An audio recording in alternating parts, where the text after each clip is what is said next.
Okay, we're going to get started. Excuse me. Oh, mess. I'm just getting organized here. Okay, so today's presentation, I'm going to tell you quite a bit about your career and how you're thinking about it. And I'm going to tell you exactly why, if you're not at a firm of the size you want, if you're not making the money you want, I'm going to tell you why that's not actually right now that bad of a thing. And I'm also going to tell you how so many attorneys that I know and that I've worked with have actually ruined their careers by being focused on money, especially earlier in their career. Just as a little bit of background, why am I talking about this and why is this important? I've been doing recruiting and placing attorneys for over 25 years. In the process of that, I've been paid by law firms over $200 million to do it. I believe that I know this business very well because I know how markets work. I've reviewed over 600,000 resumes, and even with the exception of maybe two firms in the Alamo 100, I've placed attorneys at pretty much every one of them. So, one of the things I want you to know at the start is, even if you feel like you went to the wrong law school and you're not doing well, or you feel like you're too senior and you're not where you want to be, or you think you're in the wrong practice area right now, all of these things are kind of irrelevant, because what I'm going to teach you today is about how to actually be happy practicing law and how to be in a position where you're actually succeeding when you may not think you are. If you're at a small firm, or you're not at the type of firm you want, or you're not making the money you want. So, I just ask you at the start, are you unhappy about where you are? Is this the first time you've asked yourself, are you unhappy you're not making enough money right now?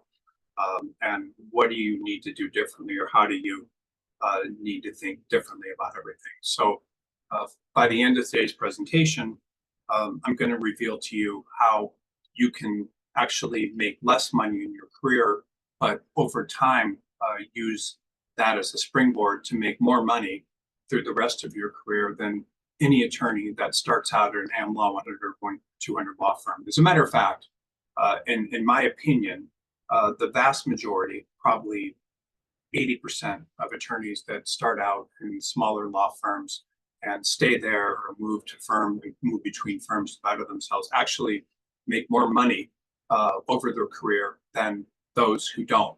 And that means if you feel like you're behind the ball because you didn't get a summer associate job, if you feel like you're too senior and not making enough money, I'm going to show you what you should be focusing on and why that's important. And I've counseled numerous attorneys, I've interviewed thousands of them, and that's what I'm going to talk to you about today. Everyone thinks money is the most important thing, but in reality, it's not. And I'll just say, especially your first 5 or 6 years of practice, people come out of law school thinking they need to be employees, and an employee just concentrates on what they're making and that. But really, your first few years of practice are more about what you do to get experience and to learn, and then take that and use it for the rest of your career, whether or not you want to start practice or whether or not you want to continue working for others. So I'm going to talk about all this today.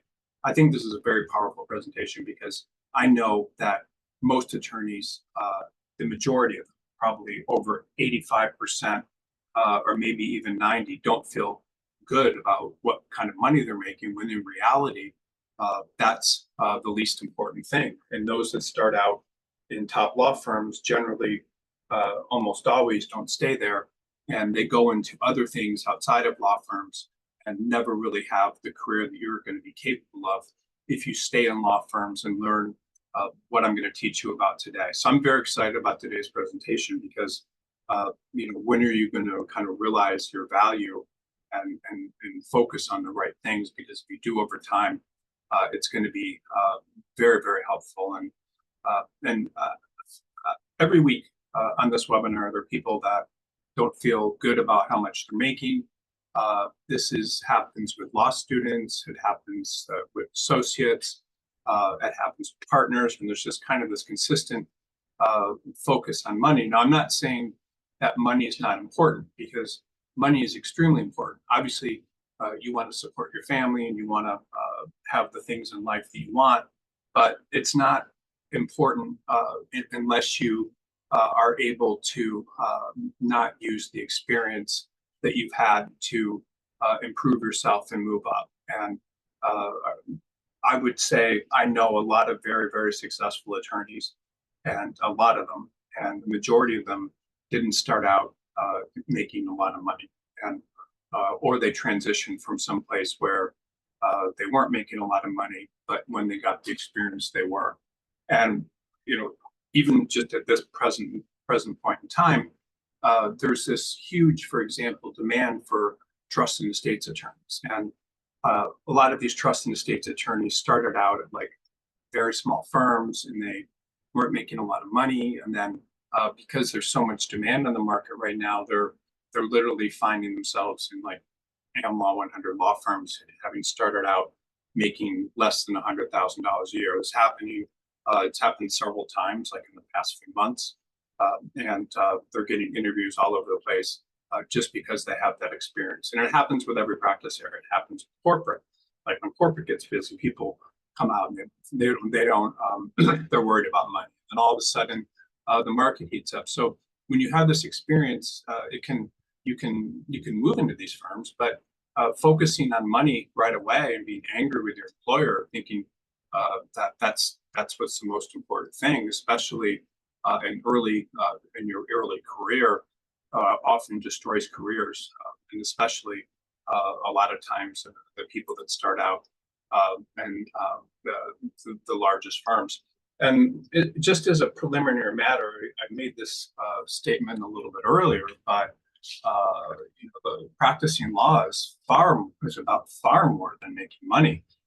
It's a profession. It's something that you learn, and especially when you get out of school. I mean, when a doctor gets out of school, they start these extremely low-paid internships just so they can get the experience, and then they take that and they build on it to get into a good residency that doesn't pay that much, and then they get that experience, and then eventually they're in a position to make a lot of money. And attorneys don't think about things this way.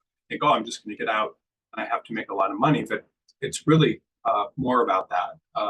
It's about factors that have a hell of a lot more to do than money. It's developing the experience, or getting the experience, no matter what your practice area is or how senior you are. And it requires an emphasis on factors more than money, because when you develop that experience, you're far more marketable and often happier. So if you find yourself comparing yourself to people that are making more money than you, you're feeling badly about it, you just have to realize that that's not something that needs to happen your entire career. Even if you're 20 years out, you're not making enough money to fix it. Anybody can fix it over time, but you have to realize kind of the rules of what you're doing, and accept that at different points in time in your career, the money you're making really isn't that important. It's important, but it's not the most important thing.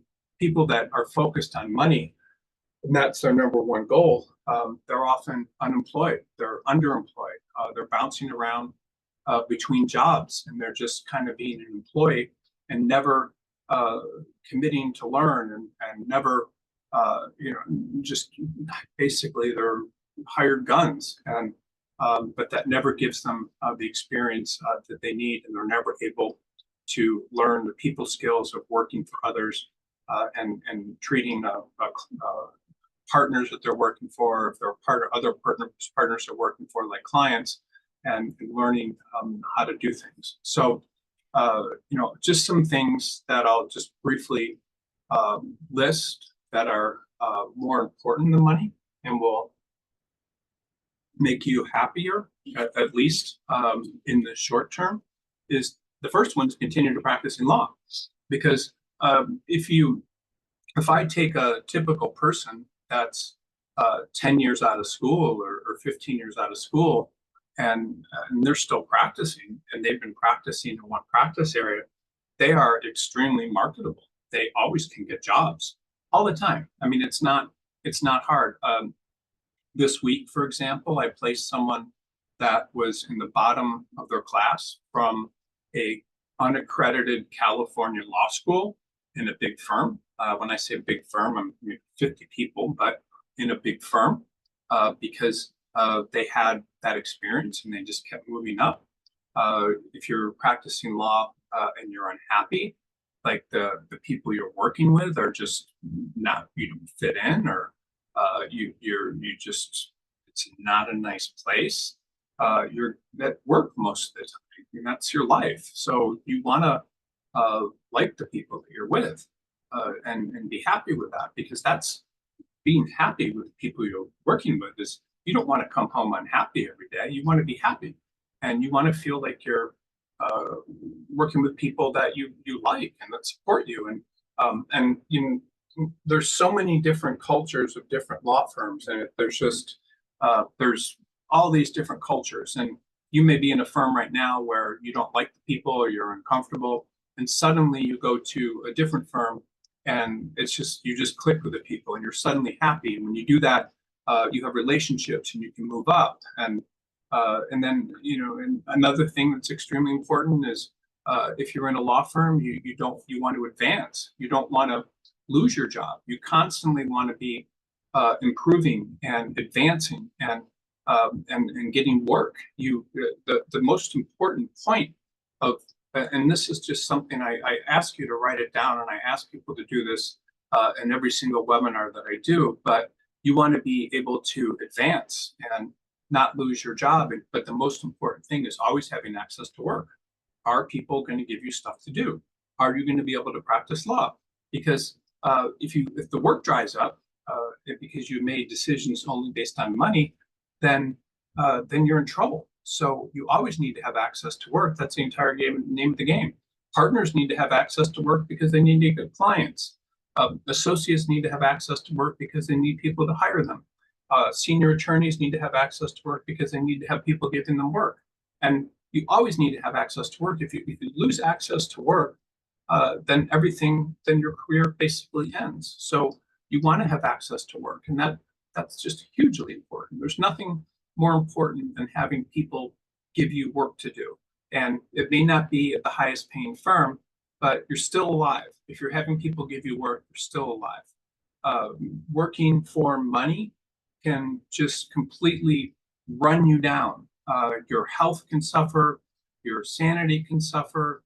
I mean, I see some attorneys that spend 20 years chasing money, and they look horrible. They're unhappy.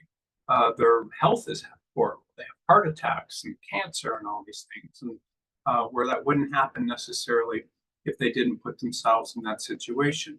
You may want to have a family and a life outside of work. You may want to be able to take your kids to school, to go to their events, to spend time with your significant other, to have hobbies and things. So if you focus only on money, you're not going to have those things. And is giving up your life to work and just make money important?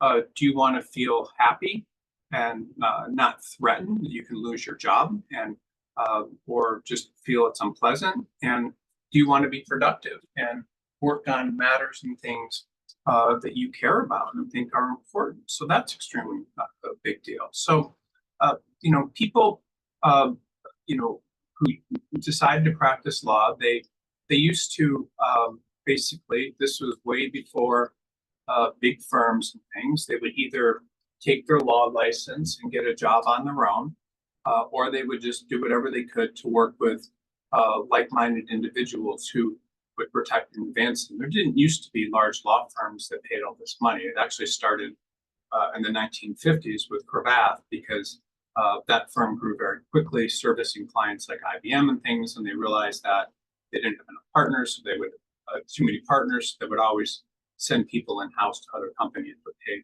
very high salaries to young attorneys. So you just you want to be more important than money at the very beginning of your career, and even later is to work with people that are supportive, that will help you and teach you how to generate business, and be supportive of you, make them feel like you're part of something. So this is a lot of what I'm going to talk about today. And if you're not making enough money, you need to think about all these factors that you're avoiding many times if you try to focus on money and feel confident and good about yourself. I mean, I ask you right now. I mean, the people you're working with make you feel good about yourself. How do you feel? And that's important. So. I just can't underestimate them. I'm going to tell you today a lot of the drawbacks of focusing on money, like more than I've gone into detail so far. But everyone needs to feel valued, protected, and safe. That's just kind of what it is. And I'm going to tell you how to make money as well. I mean, there's a lot of ways to make money, just regardless of where you're at, and to make more money than people at the top law firms. I'll tell you about that. But just think about working in a way that you're happier, that you potentially are. Are you able to enjoy life outside of work? Are you able to exercise and take care of your health? And all those things are huge. You will live longer. You'll have a more satisfying career.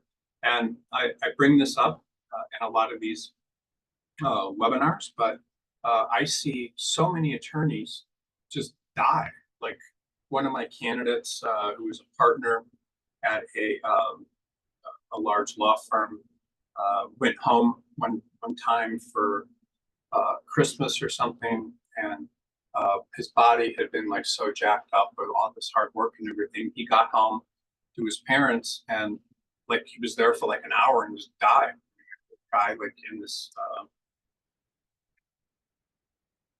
late 30s. And so many people I know that stress all this stuff. I mean, I know probably at least 6 or 7, and I know they wouldn't have died if they'd stayed. And I know 6 or 7 that I practice with. I know more, but you have to think about your psychological state. You have to think about how that all works, and we'll talk more about that today. So, what do you want? What kind of people do you want to be around? And it's just very, very interesting.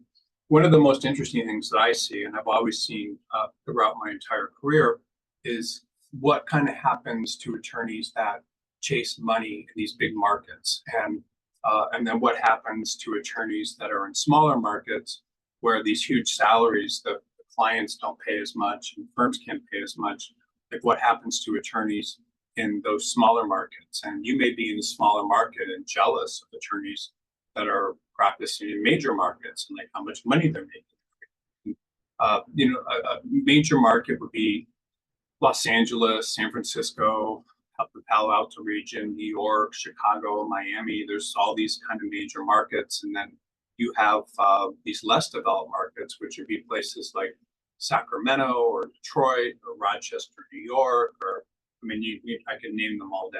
Reno, Nevada, like just all these Kansas, places in Kansas and Wisconsin, and all these kind of smaller markets, or markets outside of major cities. Like Detroit actually is a fairly developed market, but if you get outside of there, there's all these different places like Grand Rapids and Traverse City. Like, and I only bring those up because there's been all these Trump rallies here recently, and I saw that. But and there's major markets, distinctions between people that work in these different markets.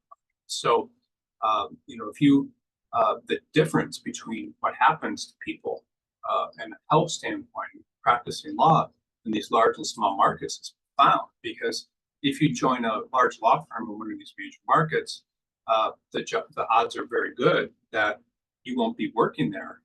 Maybe you can keep going till 7 or 8 years, or maybe you just join and move between firms. And that's what I do for a living, is move people between firms like that. But they often just keep moving to firms, and that's, and never really make partner, and they have to go in house and things. Or so if you're still working there in a few years, uh, it's just all sorts of, it's just different, and it's rare. So most people that join these large law firms never spend their careers with these law firms because it's not what people do. People join those firms as pure employees, and as employees, they end up just being employees and never really being part of the firm, and so they go in house, or sometimes they go to other law firms, but they're more likely to go in house. Partners, by the way, are moving a lot for money too, and I'll talk about that. Often, that's a very good thing for them to do, but when you get to the standpoint where you're a partner in business, I mean that's a whole different matter, and it's kind of what it is. And so, one of the things that's so dangerous about a lot of these large law firms and large market is when the market slows down, you're just gone. You lose your job, and you don't really often have any place to go. And large law firms will hire and fire very quickly. I talk to when I review resumes every day. I've been doing it for 25 years. I've reviewed over 600,000 resumes. I see every day countless, like 20, 30 people from large law firms that are unemployed and they were let go because it just didn't make financial sense for the firm anymore. But then I see all these attorneys in these smaller markets, and it's very rare. They typically don't lose their jobs or get laid off unless they do something wrong, because the law firms in smaller markets don't have the option of just bringing in a lot of attorneys. And so they treat people more like family, and they expect them to stay there. So, if it's all about the money to you, then you need to understand that you're often making a trade-off. And I'm just telling you all this because I want you to make the right career decisions. And I'm just being completely honest with you based on what I've seen. And I've seen a lot. I mean, I do this at least 10 hours a day. Recently, I've been working every weekend, which is not good. But in most cases, I mean, with all this experience, I've seen so many things, and it's scary. So you need to be able to make the right decision based on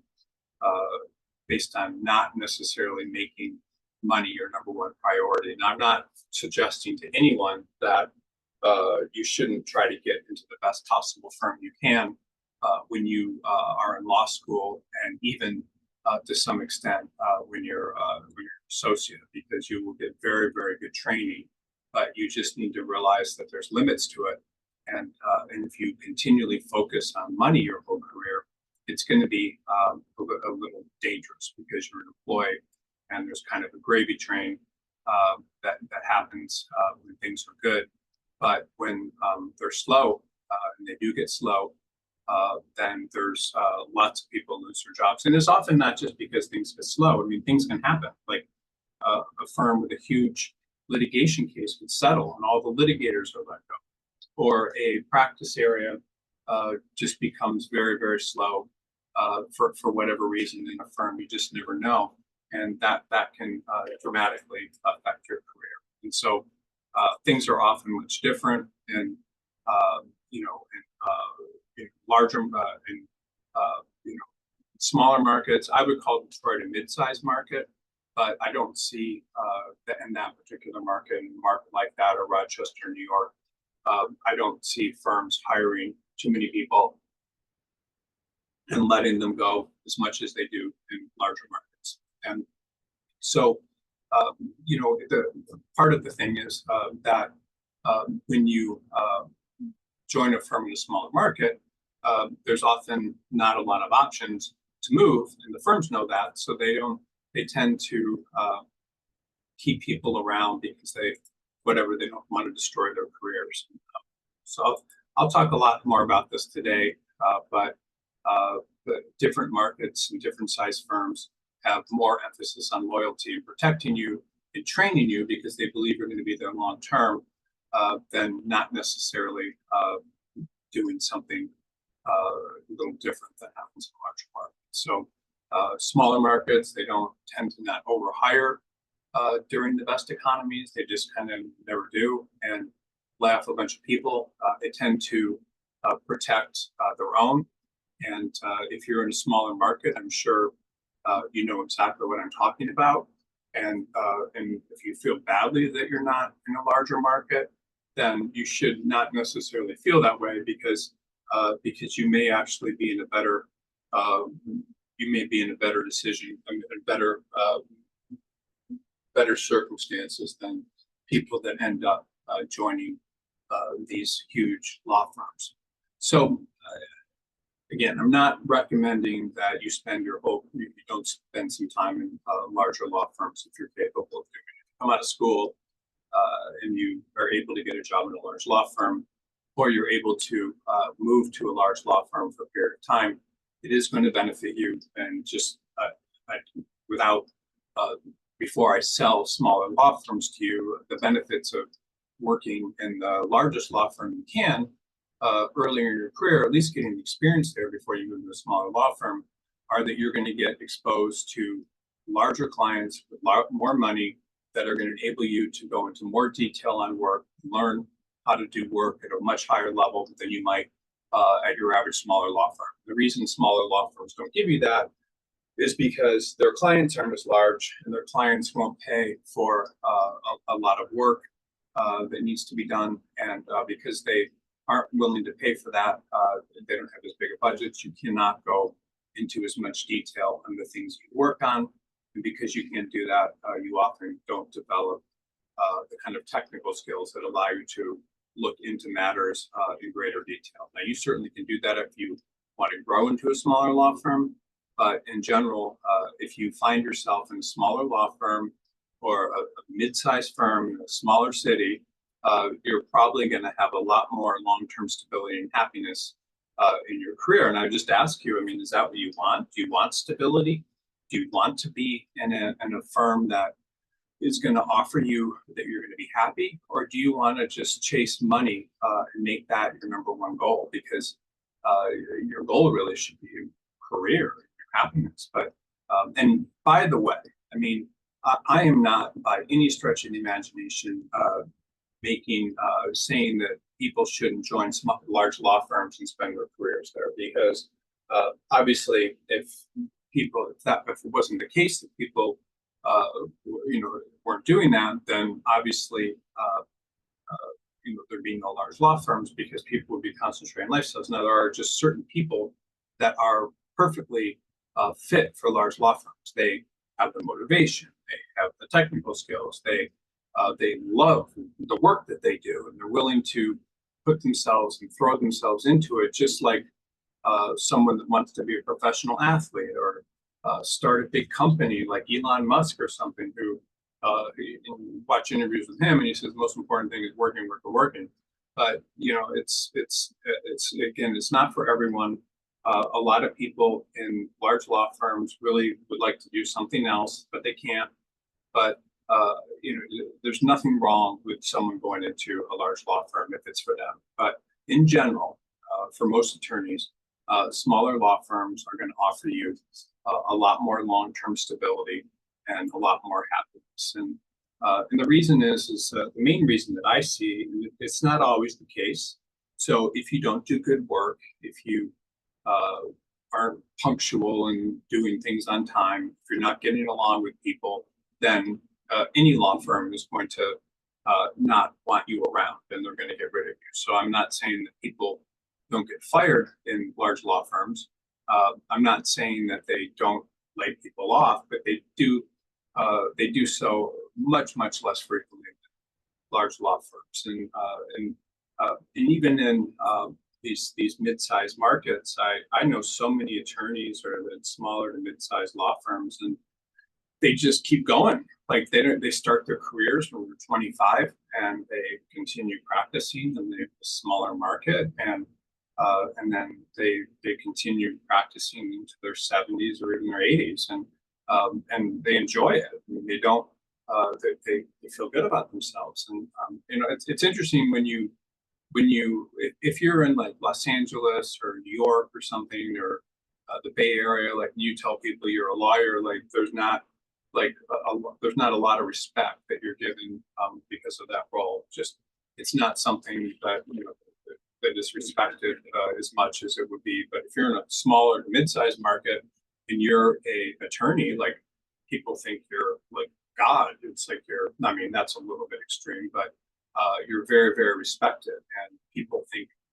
very, very highly of you, and you feel good about yourself, and you can keep practicing. You don't have to have the stress of having business for all this huge books of business through your entire career. So you can practice a lot. And attorneys, if you look at smaller firms all over the country, there's so many old attorneys. I spoke to one yesterday, and it sounded like this guy was the one of the managing partners of a smaller firm doing sophisticated work. This guy was in his 80s. And, I felt like I was talking to my grandpa that was a little slow, and but he's still going. And people in smaller markets, they settle down, they start families, they buy houses, they spend time with their kids. And one of the best examples that I've always seen is seeing attorneys from New York City moving to like Rochester and Syracuse and in upstate New York, and they can't believe it. Like they might be making half of what they were making in New York, but suddenly they're spending time with their family. They have a much better relationship with their spouse. They're exercising. They're buying a house and having fun, and putting in kitchens and all. I mean, it's just different, and it's something to think about. So they may not have the same salaries as an attorney in a major market, but they often they feel safe, and they feel like they're not going to lose their job. They feel like they're with people that share their same interest, and their cost of living is cheaper. So I mean, you can buy a house in Rochester, a nice house in a great neighborhood, for less than a one-bedroom apartment many times in New York. And so it's like you're working with a group of people more so that are cooperating, and it's kind of old school. It's like how law firms used to work before big firms kind of took over. And the big firms, by the way, just keep growing and growing and growing, and whereas smaller firms, mid-sized firms, tend to be different. And there are in large markets like Palo Alto and New York and so forth. There are smaller firms, and they protect their own. And you look at their websites, and the people are just staying there. And but these firms are often much less alluring, especially if you're in a large market and you feel like you're not earning the money of other attorneys in that market. You may often feel badly about yourself, but you shouldn't, if you understand kind of the career directory that will put you on. Meaning, in a smaller firm, what's the benefit of a smaller firm? The benefit of a smaller firm is that first of all, you get more responsibility in matters, but also because the billing rates are much lower at the firm, you have a much better chance of bringing in clients, and because you can bring in clients, you can be in a position where you're able to grow your business and book a business. And just so you understand, the largest firms, if you want to have security at any level of being an attorney, you need to have access to work. And larger firms, I knew one guy, he's very, very interesting. He was the youngest graduate of Harvard Law School in history, and very, very young when he started college at UCLA when I think he was like 13 or something. Just ridiculous, like living in the dorms. And he got into Harvard Law School after graduating from UCLA in like 3 years, and started a big firm like Gibson, Dunn, or O'Melveny or something in Los Angeles. And he was there for like 2 years, and we wanted to ask him how to bring in clients. And there's basically like, you have to bring in like a Fortune 500 company. That's the only clients would take. And he realized that if he was going to advance, It's just going to be absolutely impossible. So you'd have to sit there working all these years. So he made the very smart career decision from personal injury attorney. And I'm not going to say his name, but this freaking guy is like on the news every night. He's a news commentator. He runs this personal injury firm. He's got like 50 attorneys and is doing incredibly well. And he never would have gotten to that level had he stayed on this track. So most people believe that they evaluate themselves based on how much money they make. They go on to sites like Top Law School or Reddit and things. They compare salaries, and that's kind of what they think. And most of those people don't end up practicing law for very long in these large law firms, and they're making a trade-off from security and happiness to getting the best check. So I would just submit to you, like, what is most important to you? Is your the paycheck you get the most important, or is having security, health, family, happiness, and the most important? And again, large law firms can, if you're a superstar, they can offer all of this. But for most people, it comes at a price. So let me tell you why about failing in the largest law firms and kind of how that works. And I'm telling you all this because it's important for you to know whether you're coming from an Am Law firm right now, or whether you're at a smaller law firm and don't feel good about yourself. But most large law firms are based on money. So the partners are only there because 90% of them, because that's where they're going to get paid the most. And it's the same thing a lot of time with the associates. Associates will join most firms based on how much money those law firms will pay. That's just what they think about. That's what people coming out of the best law schools think about. And most of the time, there's a lot of people there are just kind of journeymen missionaries and journeywomen missionaries trying to get the most money. There's often a lot of in large law firms, not so much in small law firms, but in large law firms, if you have worked in one or are working one, you will know that there's factions. So there's groups of partners that are in power, and there's groups of partners that aren't in power. And there's all these kind of inner turmoils. And those groups of partners are all out for their self-interest. And if they don't feel like they're getting it, they pick up and they move their groups to other firms and all this stuff, and often leave associates just sitting there without any work. But they can be stressful places to work. And often because of the size of them and because of the focus on money, if people evaluate the top law firms, partners do, based on the earnings of the partner. Associates evaluate them based on how much they pay and the bonus. But anytime money slows down in a large law firm, and it always does, in whatever practice group you're in, they have to reduce expenses. And when they reduce expenses, that means that to keep those high profits per partner, they reduce expenses because so they can keep that. And that again, the amount of money that a law firm pays partners is a reflection on how much other partners want to work there. So law firms try to pay their partners as much as they can, so they kind of keep these rankings and so forth. So a lot of times people in there are just out for themselves. Now, I'm not saying that people don't have connection to the community, because a lot of partners in large law firms spend a lot of time networking and getting involved in community groups to generate business. But for the most part, a lot of these people are out for themselves. And so just understand that if you're in a large law firm, your value is based on how much money you can generate from the firm. If you're a partner, you're expected to generate a ton of money for the firm, and they keep as much as they can. If you're an associate, you're also expected to work a ton of hours to generate as much money for the law firm, because that's how the law firm evaluates itself and how it looks publicly and what is important. So the emphasis on your long-term careers is not there. What matters is how much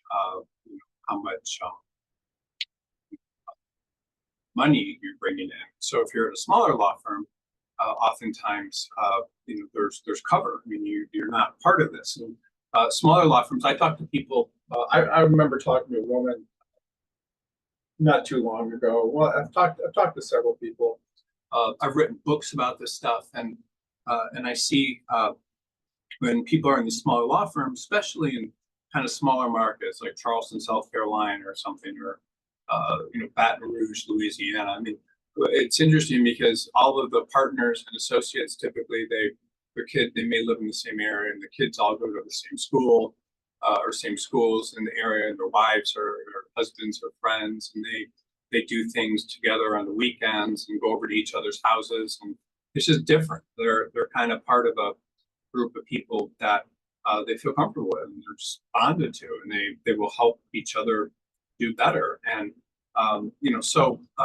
the large law firms and associates, you just have to understand that when you're part of them, compared to a large law firm, you're more vulnerable to external threats like changes in the business environment, if you're a partner, your ability to hold on to clients, people trying to steal your business, and then all sorts of dangerous internal political threats. You don't know when you might get laid off. You're worried about making a partner.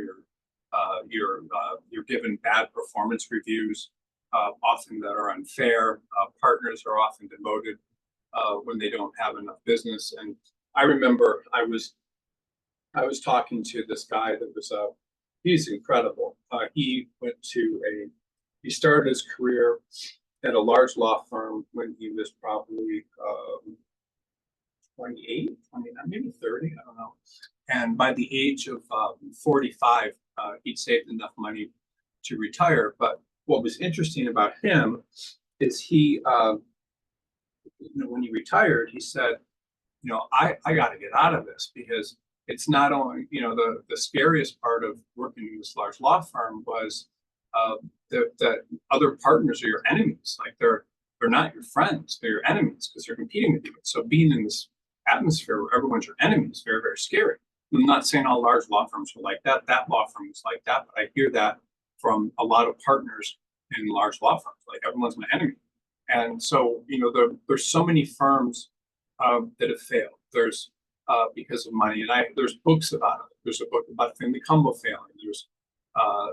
There's countless articles about Brobeck and Dewey LaBeouf and all these firms that have failed, and they've only failed because all the firm was emphasizing is how much they could pay their partners. So they took out. Oh, there's another one too. What is it called? Recent failure. What is it called? I don't remember. But these firms will take out loans and things so they can pay their partners as much as possible, because that's the only thing that keeps them going. And then they fail. And you read about this quite often. I mean, it happens to huge law firms at least once every couple of years, but they make everything about money, and because of that, things just go south. And so it's important. And if you start out, when you start out, typically your career, you have, or you should, you have a lot of enthusiasm. You're very, very excited. You can work hard. You want to move up. You're committed, and you have confidence. And so these qualities are something that if you have them, are good. They can push you through. But using all of that work and all of that life energy and experience to put yourself in a position where you're continually able to have that level of enthusiasm is important. And you want to make sure it's full. And you may ask yourself, like, why do attorneys in large law firms with 5 or 7 years of experience, why are they not as marketable as young attorneys? Because when you get to have like 6, 7 years of experience, large law firms generally lose interest in you. Now they lose interest in you because your billing rate's higher and because you may not have business. But the main reason they lose interest in you is because all of that drive and enthusiasm you had during your early years of practicing law that they could channel into huge billable hours and everything. You become kind of disillusioned and don't have that anymore. And because you don't have that anymore as much, you're not as marketable. So people want young people. I mean, compare practice this industry for young attorneys, like, what happens when you when you get older as a model, like are people interested in you, or when you have too much experience as an athlete or any of these things. I mean, you no longer have the drive. So how do you put yourself in a position where you're always replenishing your tank and where you're always doing the kind of work you want and feeling having consistent energy. And you get consistent energy when you're enjoying the work, when you're enjoying the people, and things are lifting you up as opposed to lifting you down. It's like that with people. Like just imagine the people that you like the best and the ones you don't. Typically, the people we like the best are people that make us feel good about ourselves and make us better because we're associated with them, make us comfortable and accept us. And think about the people that do the opposite you spend time with. I mean, these are people that that are negative, or they just don't make you feel good about themselves. These are the kind of people that typically you don't want to be around, and where it's not fun. And so you often will find yourself in a position in law firms where you don't get that lift. If you're not getting that lift, something's wrong. Like, are you around people that are making you feel like you're being lifted up, or are you in a position where you feel like you're being pushed down and you don't feel good about yourself? I'm asking that question. Very important. Like, just imagine a law firm was a person. Like, so if a law firm is a person, do you feel lifted up and good about yourself and like you're benefiting from that association in a positive way, or do you feel like it's causing all of these problems and dragging you down? I remember my first marriage. I mean, it just was a disaster because I was working in a law firm and I was always unhappy at night. I came back in kind of a negative mood, and back then I didn't drink anymore, but I would drink kind of to get rid of the stress. I knew what else to do, and was not a pleasant person to be around. I was thinking the other day I should probably send my ex-wife a text apologizing for my attitude. But when you're not in that situation, it can be bad. So you need to really think about what's going to make you happy and successful, and how to be around people that are going to lift you up as opposed to and make you feel good about yourself and give you confidence as opposed to the opposite thing. So I'm going to talk a little bit about racehorses, and I'm going to use this example because it's kind of a good analogy to tell you how racehorses. So you can compare a promising young attorney that came out of a good school, good grades, it got into a really good firm to an expensive racehorse. And so, with an expensive racehorse, they are bred and over generations to have these great pedigrees. So that's how they are sold when they're new horses. They have all this promise, and people will take these horses and they will put them in really nice stables. They will feed them well. They will make sure that the horse develops confidence by not putting it into situations where it's feeling like it's losing all the time. So they will start it off in these kind of races where they're more likely to do well. They will take incredible care of it. They'll comb it and shoe it and make sure it exercises every day. They'll do all these things. They'll have veterinarians look at them. They'll make sure that they're not overexerted. They'll make them rest. They'll put them in an environment where they're comfortable, where they're next to horses, where they get along. And then whoever buys that horse will give them the best care they're capable of. In a lot of cases, you have very, very rich individuals that purchase these horses sort of as a hobby, but they make sure that they give them every possible thing they can. And they will comb it. People will come in, they'll have stable people, and I know about horses because my fiance does a lot of this, but with jumping horses. But they'll comb the horse, they'll pet it, they'll give it love if they can, and whoever owns it will make sure that people that are really, really good are looking out for it, and they'll they'll they'll let the horse socialize with other horses that it likes, so it's happy. They'll put it in rings and things where they can exercise instead of being in the stable. And they do it with a $500,000 racehorse because or more, they pay millions for these because it's very valuable, and the horse has a lot of promise, and it could make the owners millions of dollars if it's a good horse. So they do that with these horses, and if there were an inexhaustible supply of these, like you could find one anywhere, and there were just tons of horses that could race very fast, things would be much different.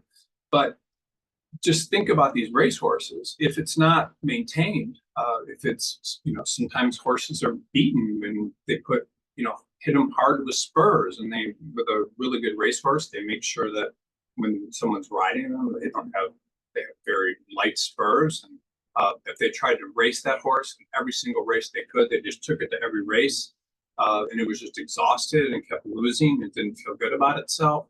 And if it was just locked in its stall, like people didn't care about it and wasn't allowed to get out, and it wasn't socialized with the horses, if it wasn't fed the best food it could, and vitamins, and around a bunch of hostile horses that were doing mean things to it and attacking it, this horse would just simply be unable to compete. It would be broken. It would be unhappy, and this happens to a lot of horses. They just wind up in the wrong environments, and they're worthless, at least in terms of racing or jumping or whatever happens, because someone doesn't take care of them and look out for them.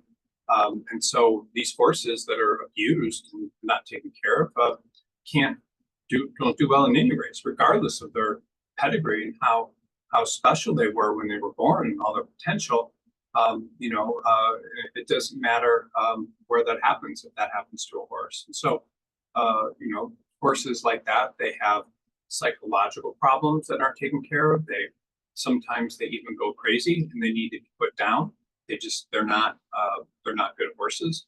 And that's what happens a lot of times. If they have a horse that's just has been abused, like no one the horse just doesn't work, and they often go crazy. So sometimes when they have a horse that isn't racing or up to its potential because of whatever happened, owners will pump them full of all these drugs, which are illegal, but they do this, and they always catch people. They put all these drugs in them to make them better, and then if the horse is injured many times, the resting and so forth might end up being the best months of the horse's life. So, and these horses that are abused like that, if you ask them, "Are you interested in racing again?" If they could talk, they would say, "No way." It's not fun for them because they're always losing. People are mad at them after they lose. It's not fun for them. So, it's if it's anyway, some horses, if used to running the big leagues, may not even want to work in smaller events. But this is the same thing that happens to attorneys focused on money. It's something that you need to avoid to the maximum extent you can, because if you join a large, high-paying law firm, the firm is not going to be concerned about your health, your psychology, your whether or not you are rested or able to continue doing well. You're just expected to do it. And what attorneys do, they take stimulants, they use cocaine, they do all these things. Very common, by the way, for cocaine use. So it's whatever it is. In large law firms, people will definitely do that. I saw one woman that graduated, another one from Harvard Law School, and she was amazing. She did great at Harvard Law School. And she did so well. I mean, I don't even know how this is possible, but she did so well that when she graduated, they made her like, I don't know what her title was, but she stayed on and was teaching at Harvard Law School to other law students that were still law students. She was teaching them one or two courses. I mean, she was freaking amazing. And then she was living in Boston, and her husband was from Los Angeles, and he was also amazing, by the way. He graduated from Harvard College the same year that she graduated from law school. Did really well, so he moved out to Los Angeles to go to, I think, UCLA Business School, and so she quit this job at Harvard and moved to Los Angeles and joined this incredible New York-based law firm in Los Angeles. And she'd been prior to going to law school, she'd been a model, and when she was a model, it's very common among models to use stimulants to both keep their weight down, and it's just they do all these things, and crystal meth and cocaine. So she got to this firm and just all this work, and it had to be working, and she'd been sober, meaning she'd gone to rehab and put all these drugs before going to Harvard Law School. And she'd been at this firm like 3 months, and just everything spiraled out of control.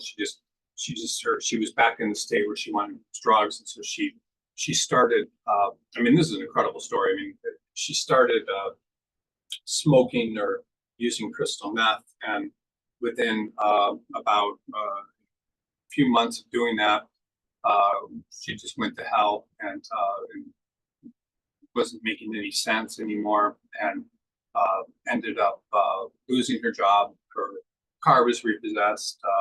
She thought she needed to divorce her husband and moved out, and then was, lost her apartment and her car. And I mean, this is a true story. And I stayed in touch with her.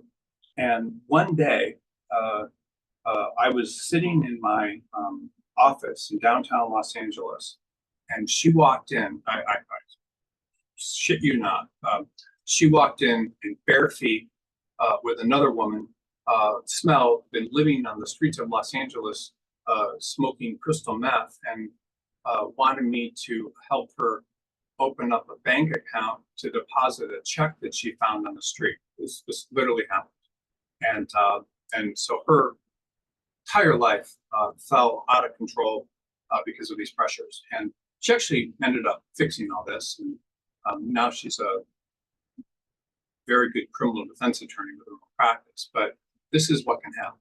And, so if a law firm simply wants, and I'm not saying that the large law firm giving her work and stuff causes, she was obviously predisposed to have these problems. But if a law firm simply wants as many hours as possible out of you, they're just trying to make as much money as they can from you. It's like the racehorse, and they may not be that encouraged. They're surrounded by people that are billing more hours than them.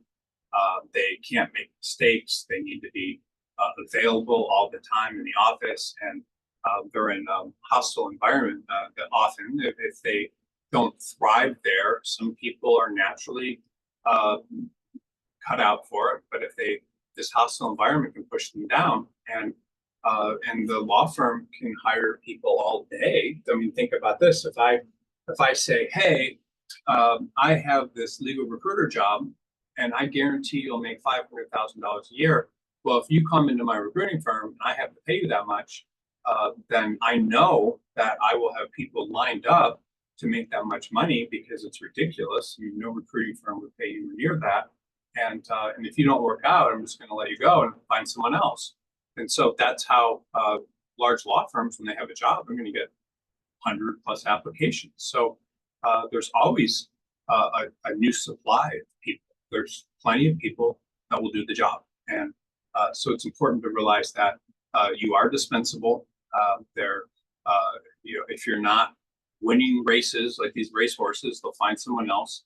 And if you stop performing, if a horse stops performing for the owner will sell it, and they will, with all these problems that they may have from overexertion things, so will sell it to an unsuspecting buyer and replace it with a new horse that they'll try to make work and pump with the stimulants and everything like that. So this focus on money, if that's all you care about, it can hurt you, because you are paying a price for that money, and you have to decide, is this worth it based on my long-term goals, or do I belong in an environment where this isn't going to happen? And so, what happens to attorneys? They get in these firms and they do this. They work incredible hours, and in a lot of cases, they're one thing that happens, by the way, is that when you make more money,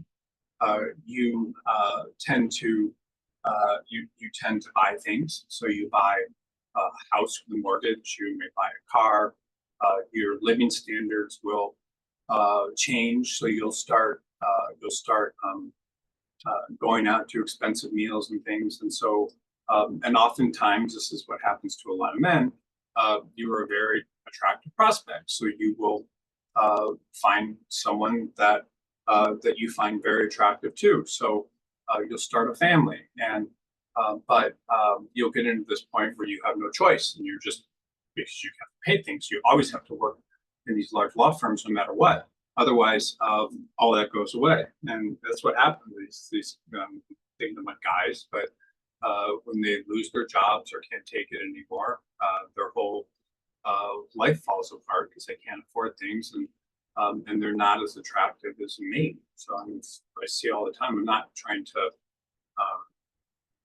belittle, but that's the price, and so. But many times, if you don't have all those obligations, you just are so beaten up that you just like, I don't want to practice law anymore, and that's what happens. So the lesson is, if you are a young racehorse or a young attorney, you want to be in a situation where you're not beating yourself up, because you can have a longer career over time, and you need to be valued. Now, there are large law firms that actually do value attorneys, and they do set them up for long-term careers, and they do let them stick around if they do good work. And but it's not what always happens, and so you want to be someplace. And there are, again, a ton of great large law firms. I'm not talking about that. I mean, they will give you let you work reduced hours. They will let mothers work 3 days a week. They will as long as you're there doing good work, they'll keep you around. But it's not, and for mothers most of the time, but it's not the norm. So if you're focusing on money, you may not realize the mistake you're making, because it will put you out of the race, or it will sour you so much on the practice of law that you never want to do it again, or you never want to work in a law firm. That's the most common.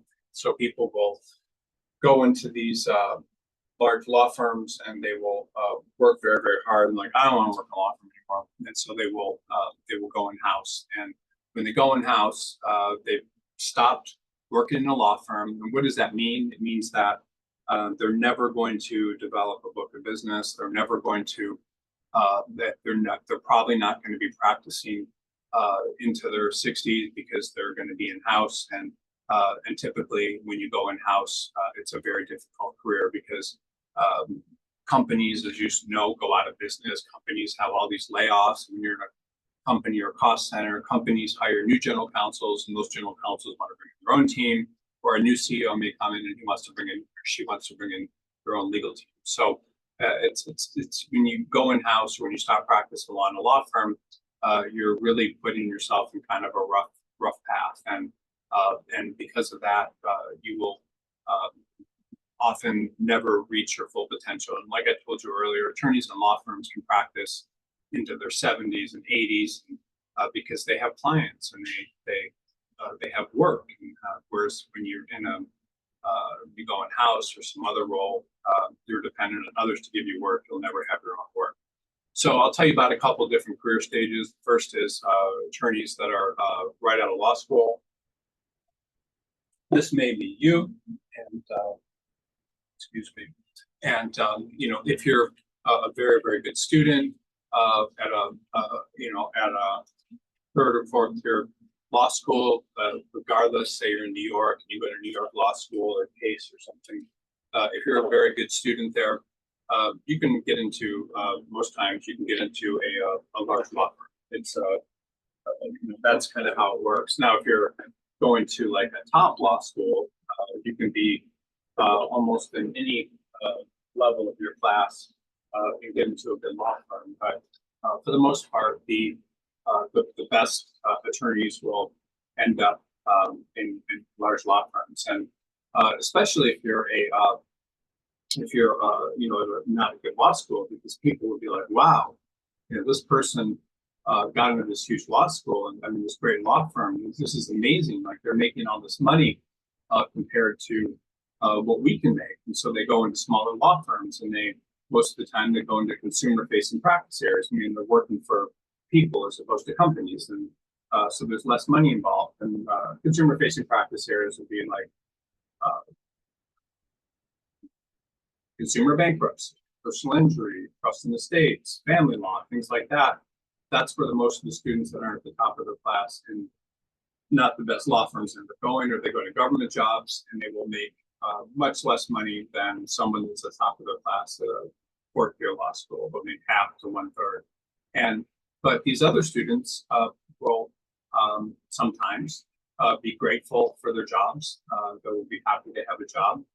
They will not believe that this is something that is for them, because that's what most people in their school do. But they'll join these firms and they'll start getting experience. They won't be working these crazy hours. They won't be thinking necessarily about like, I need to go in house or I need to do something else in my career. They will just kind of settle in and start practicing law. And usually people that join these smaller law firms will often, they'll be practicing often with the same law firm, or they will have gone to another law firm, but be on their way to potentially making partner and have a good shot. Meaning, instead of like a 5% chance or a 3% chance, they might have like a 70 or 80% chance. And after 6 or 7 years, their income will typically increase. They will be making a lot more money than when they started. They typically will, at that point, usually have started a family or gotten married if they weren't married before they went to law school.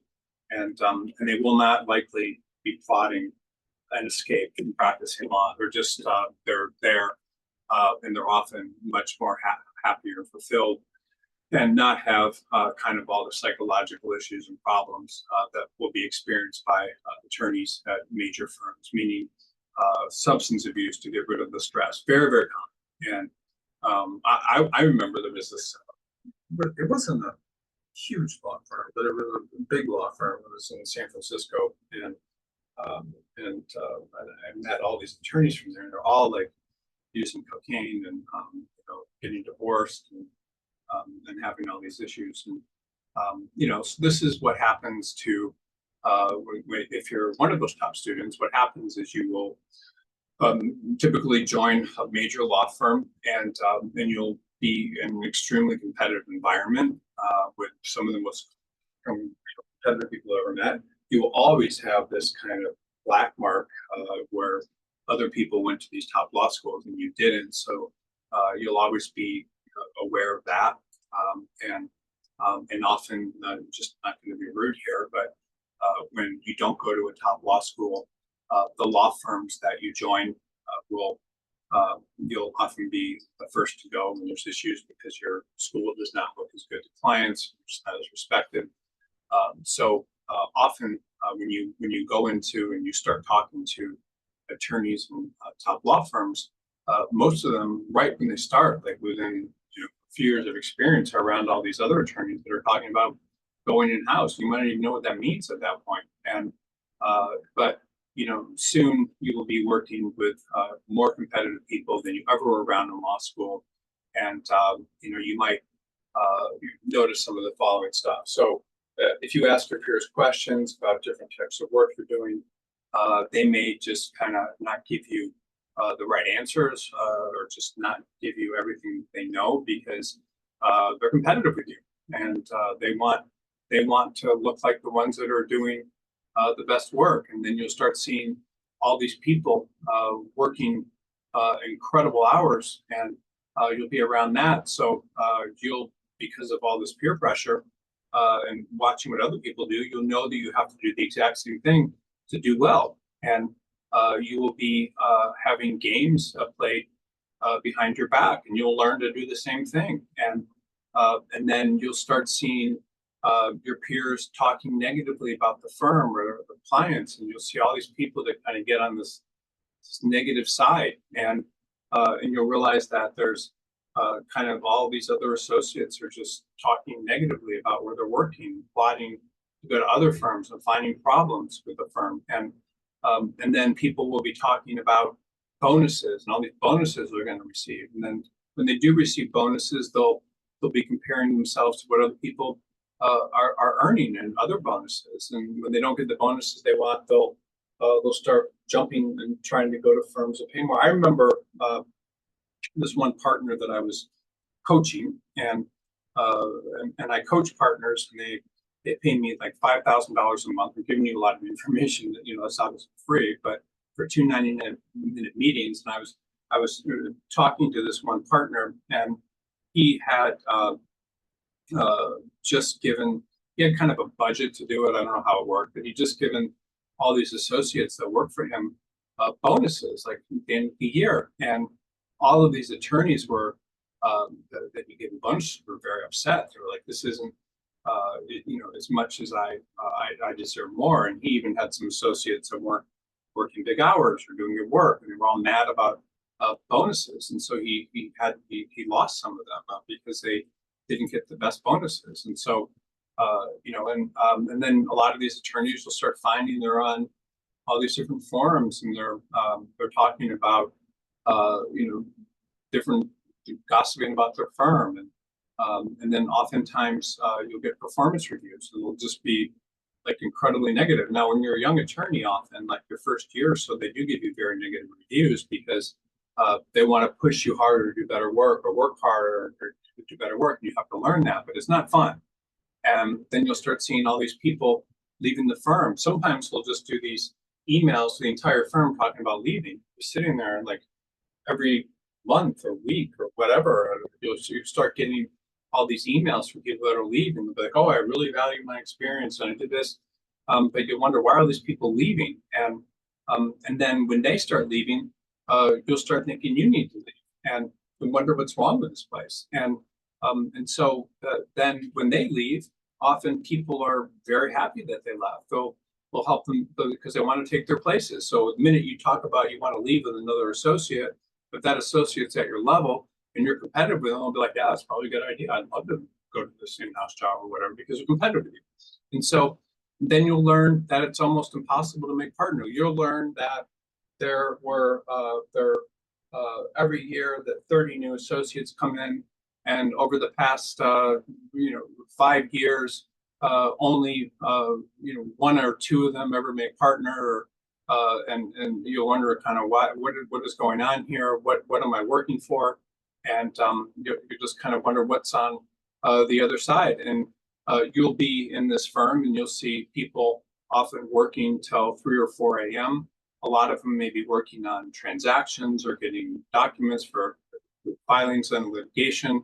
And you'll wonder, why are these people working so hard? And you'll see people sleeping in their cars and coming into work, but after doing that with a change of clothing, and then you'll see all this stuff, and you'll just be exhausted, and it's negative feedback. You'll wonder, maybe it's my practice area, or maybe I need to do something else, or what are other people doing?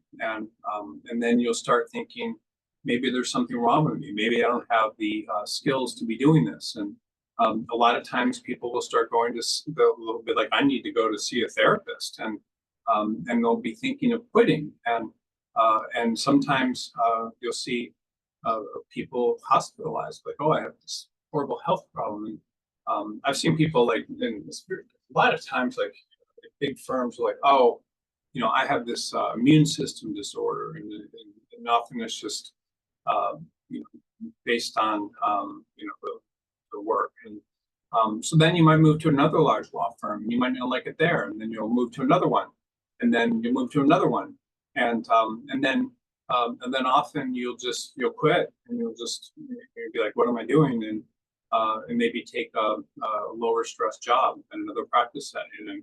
And so, one time, a lot of times for people, you may go to a smaller firm, but you might not want to do that because you're embarrassed about how much you're going to be making compared to your peers, and you'll realize that a lot of people that that did that that stay there and make a partner, and you may have just you'll be around people that aren't protecting you.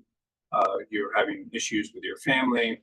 You're depressed. You may be single and not know what you're going to do. I mean, all these things happen. And I'm just telling you that if you're in that situation right now, you're not alone.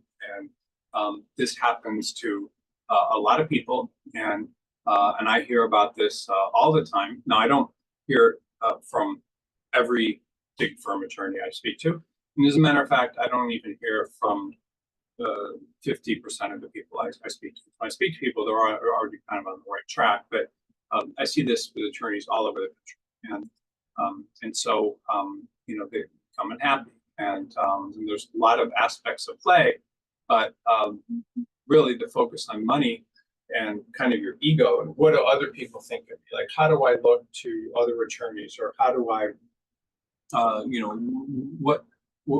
do I be happy? And if you weren't focused on all this, you would be in a much different situation, both psychologically and in your career. And so, I've seen people leave and they go on these spiritual retreats. Whether it's yoga or finding themselves, sometimes they end up in therapy. If they're drinking too much, they might join Alcoholics Anonymous, and they're just trying to be in groups of people that will make them feel supported. They don't feel supported, so they're looking for people and things that will support them, and so they feel very, very alone, and they seek positive human connection. So they will do things, religious groups, whatever, ways to connect with others. And sometimes the connection that they get is they start drinking or something, and using drugs with people, and that's their connection. But those connections are crude and they're not positive connections. And so, cycling through relationships, wanting to feel loved and important, then but in a position where they can't love others because they haven't been given love, and they're just consistently throughout their workday, so they feel they're in a bad position, and they're very focused on their ego and what they look like, how they're perceived, and that's a big issue. Like being concerned about how you look to others, how you look to other attorneys, what makes you feel important and significant to the work. So, it's difficult and for people, and then if they go to these small firms and they're concerned about their ego, they withdraw, and because they don't feel important, and then they don't feel good about themselves, and it can often take them years to recover from that. And again, I'm not by any stretch of the imagination saying that large law firms aren't for everyone, because obviously they are for people. But I'm telling you what often happens to attorneys that join big law firms, whether or not they got in there for law school or whatever happens. And so, so then you have people that are lateral attorneys, and so that are senior, so they're not partners or whatever, and they have no business. Now, this is very, very sad, and this is the future of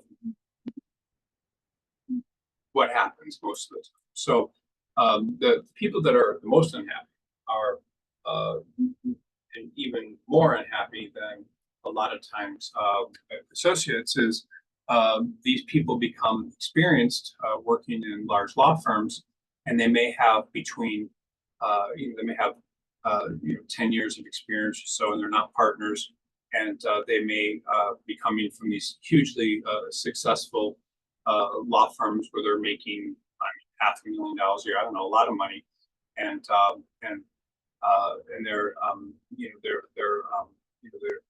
anyway, they were in a small law firm, they probably have made much difference. So When an attorney is at that level, when you have several years of experience and you're confronted with competing offers and opportunities, they almost always choose the higher paying offer. I've had attorneys that were got these offers of these firms which were just absolutely like perfect for them. Like they're smaller firms, and maybe they were a college athlete, and the firm's got all those college athletes in it, or maybe they're Republicans, part of the Federalist Society, and all the attorneys there are Republicans or Democrats, and they all support Democratic causes or whatever. And smaller firms, they don't pay as much.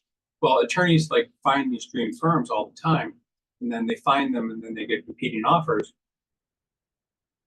from large law firms that pay the most, and they often end up going to the higher paying law firms, and like they get there, and they always choose a higher offer, and it could be a very minimal amount. They think, oh, this 15 or $25,000 difference is really going to be a big deal for me, but so they do that, giving up working very, very hard, and they don't join these firms that will really help them the most with their long-term success. They join firms that are going to pay them the most money. And I remember my father told me this is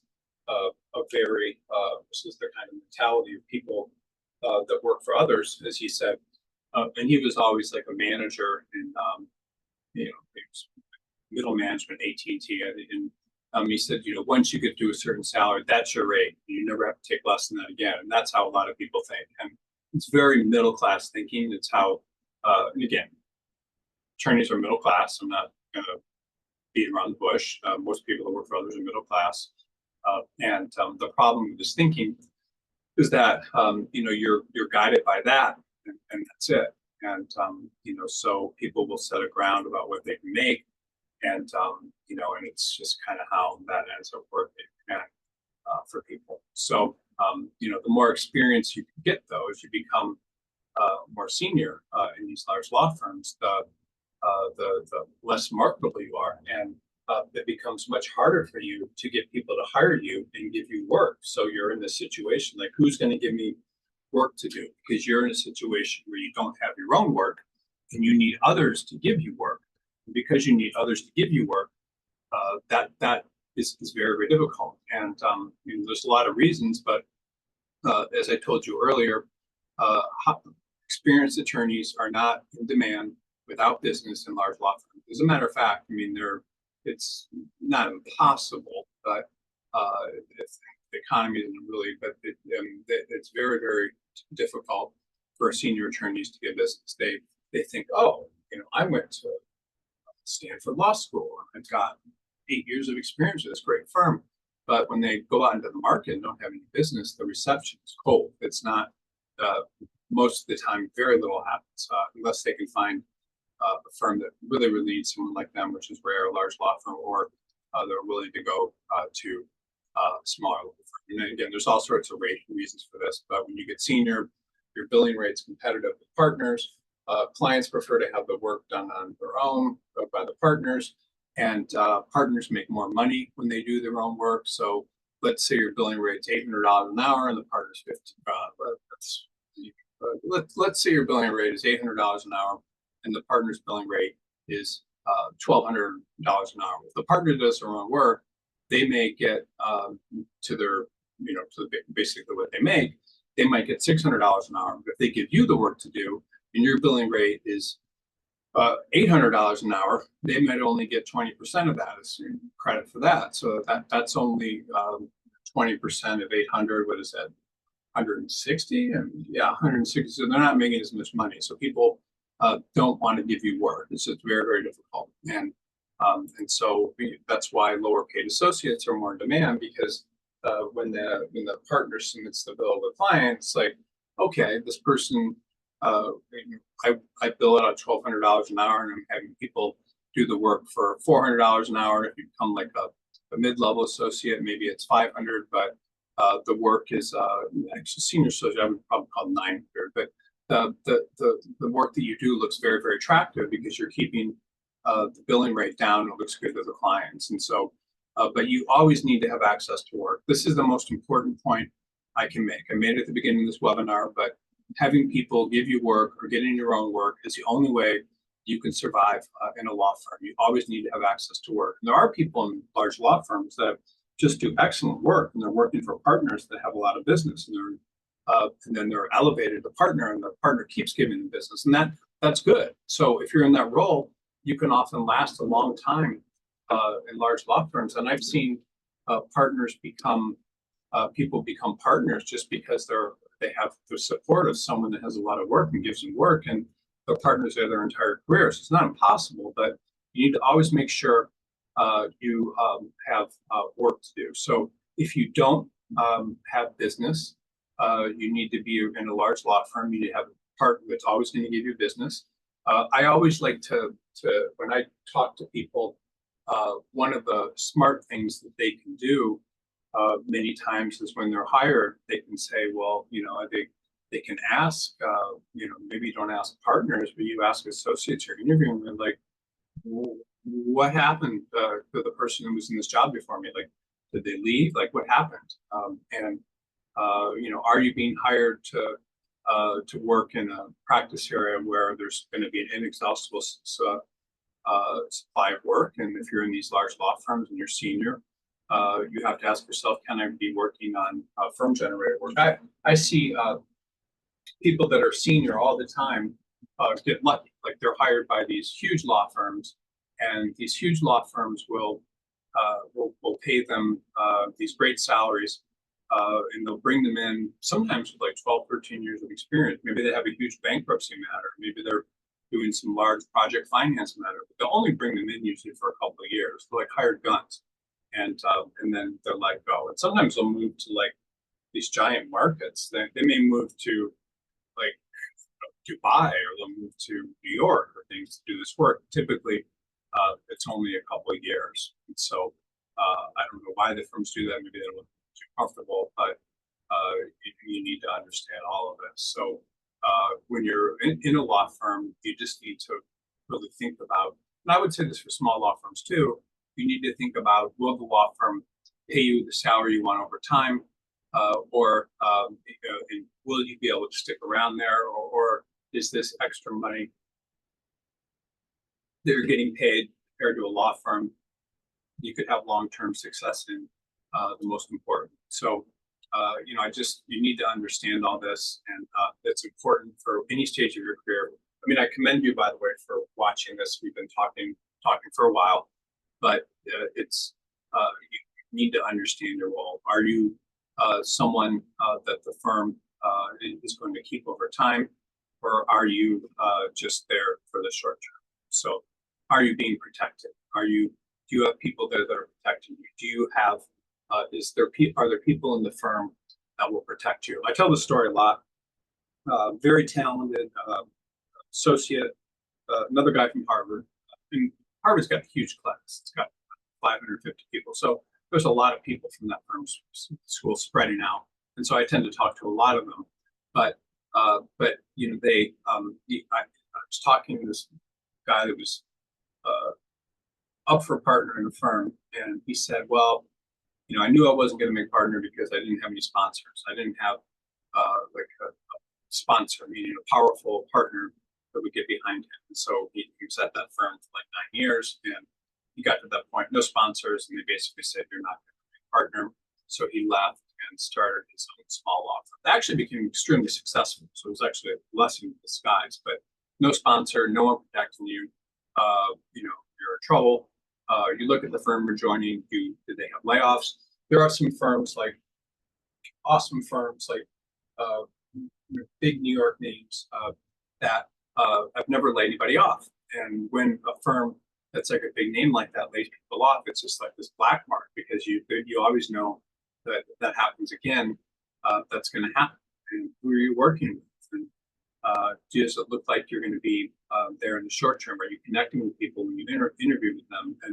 And all these sorts of questions are very important, and you need to kind of ask yourself those. And sometimes firms will rush to hire a bunch of people because they brought in this large matter. If that's what they're doing, then what's going to happen when that large matter goes away?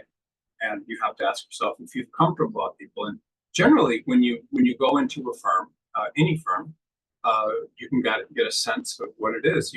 People have all these ways of perceiving things that I guess you can't talk about. I mean, do you feel like, I mean, you can't necessarily verbalize it. Do you feel comfortable around the people? Does this feel like an environment like a succeed in? Like, how are people connecting with? Are they really trying to make a connection, or are they just kind of looking at me like a worker? And what does this tell me? Like, how do I feel? Like, what is the sense I get when you go into a firm? Those are very, very important. I wrote an article a long time ago, like 20 years ago, called "Firm Culture Matters Most." I would recommend reviewing it just to kind of understand that. But all these questions are extremely important, and there's every firm has a different type of feeling and tribe. I mean, some firms have there's pellet firms that might have people that all went to like Yale Law School, or they'll be all the same religion. Like I was in this one firm, my second firm, Dewey Valentine, and New York office, Los Angeles office of a New York firm. And I got there and like I realized that all these partners that were in control were all were Catholic, and they kind of shared all that. I mean, it was strange, but that happens. Sometimes a law firm will be composed of different ethnic groups. There's firms that are all women, or I mean, I guess that would be not ethnic groups. So there's firms that have a predominance of one ethnic group. And sometimes, you go to firms in the South, and everyone grew up in the same area. It's just they're kind of like tribes, and there's firms that are composed of Jews and Mormons. I remember I had a friend that was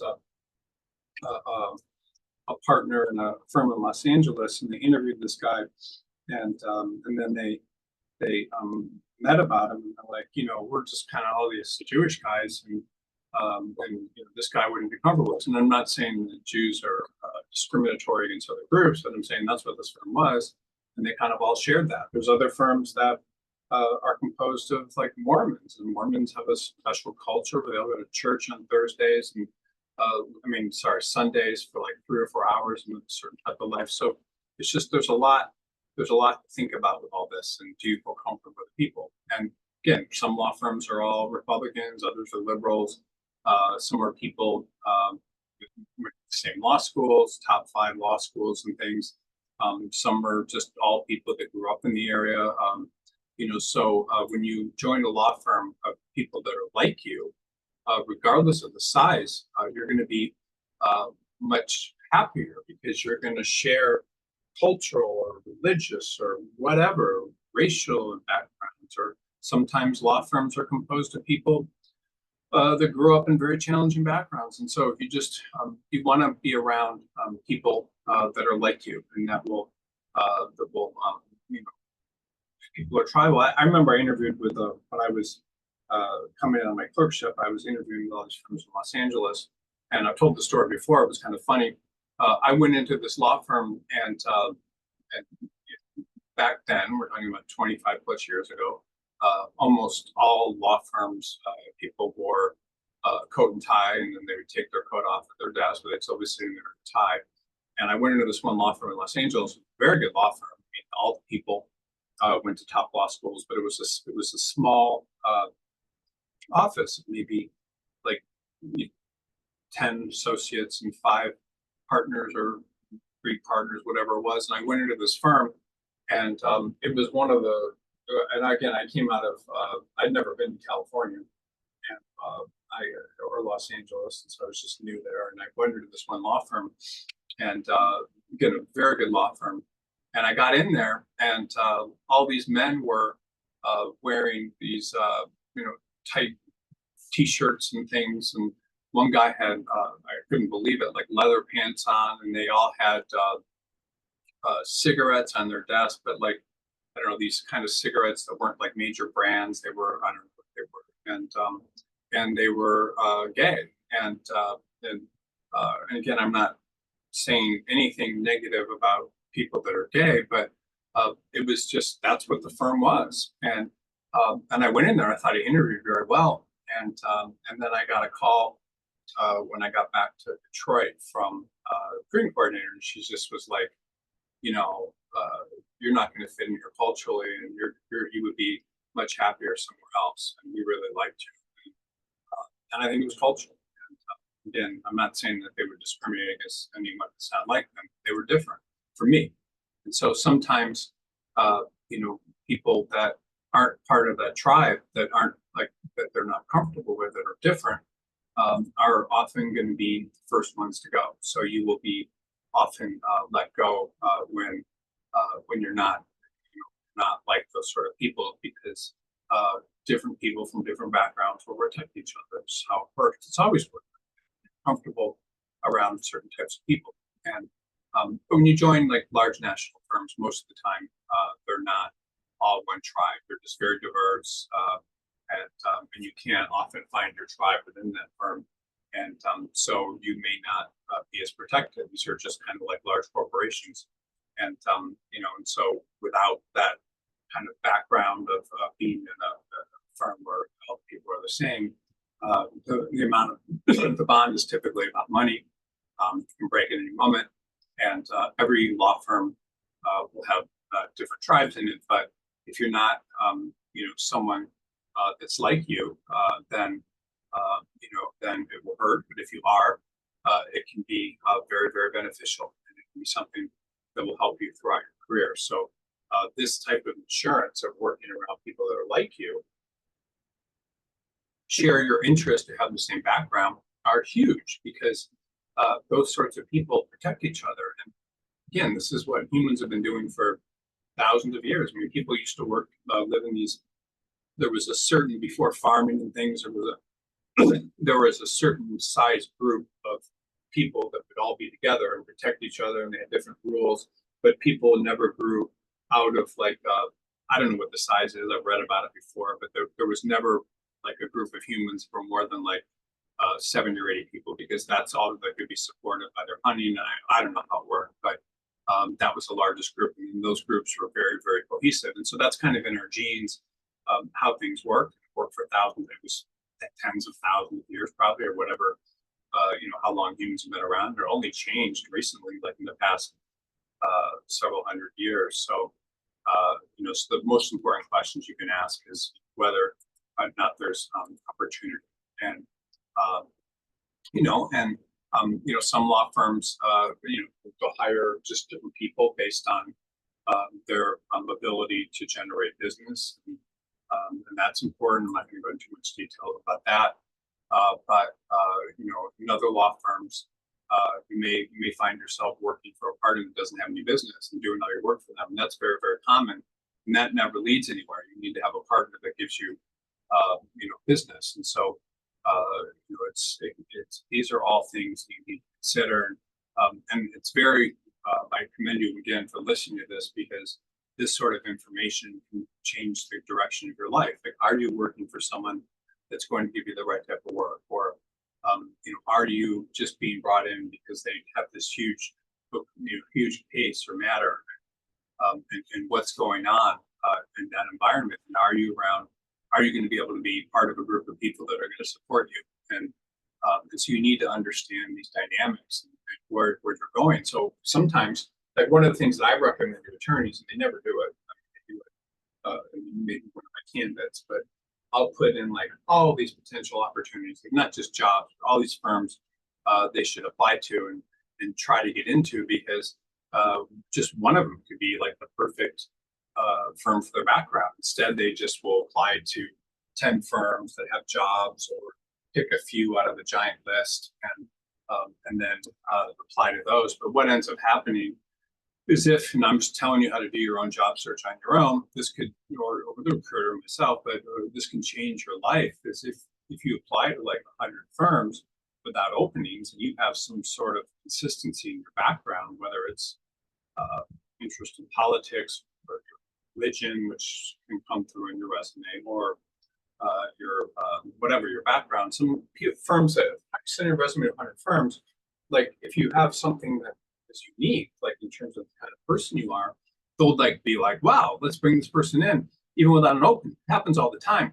This is, by the way, 80% of my placements. Like 80% of the people I place, they're applying to firms that don't have jobs. And the reason that they're getting those jobs is because first of all, the applicant, the firm has work, but the other thing is that something's jumping out about that person's background, and the firms are like, wow, that's great. Like I placed a woman yesterday, and she'd done all of this like First Amendment, like her law school experience. She did First Amendment work, then she did some sort of clerkship doing First Amendment work during her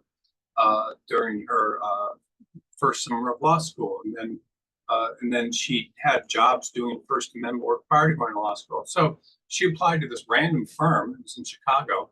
It didn't have an opening, and the partner that was in charge of that law firm got a resume and saw all this First Amendment stuff, and he'd been doing First Amendment his entire career, in addition to like commercial litigation. So he saw that resume. He's like, hell yeah, like this is awesome, and so he hired her, but she was unemployed. She lost her job at the last firm she was at, but she still, even though she didn't do much of it, she still talked about doing First Amendment work at the beginning of her resume. And that's not a very big niche. That's not a very big practice here, and a lot of attorneys do it. But this law firm just saw that and they're like, yeah, we want this person. They were all over it, and they didn't have an opening. I saw the same thing happen with a woman that had worked in the Justice Department and doing nonprofit work and environmental work and environmental stuff. She started a career at a law firm that did environmental work. No, I'm sorry. Yeah, she started a career at a law firm where she just did a little bit of environmental work, and she left to go these government agencies. And then I sent her to this one law firm, no opening, in Chicago, that had all these attorneys that did nothing but environmental work. And most of them had the same experience of like working for the government doing stuff. And they saw her resume, like, hell yeah. And they brought her, and they never used a recruiter. And they were like, yeah, we want this person. And she got a job. So just these kind of backgrounds, like, can help you if it shows through, and you can find your tribe if you apply to a lot of firms. And you need to be someplace where you find a group of people like yourself. And that's more important than the size firm. And so you want to be in a place like that instead of a place where you're just a cog in the wheel. Because if you're around people that are like you, it's great, and you're happy, and they're going to protect you, and that's very important. So, partners in business, moving between law firms, it's different than the goals of associates and counsels. I'm not going to talk a lot about this because you're probably not at that role right now, but they are much different. They don't have to rely on other people to give them work. They typically join firms based on money, and so they will join a place that they believe will pay them the most.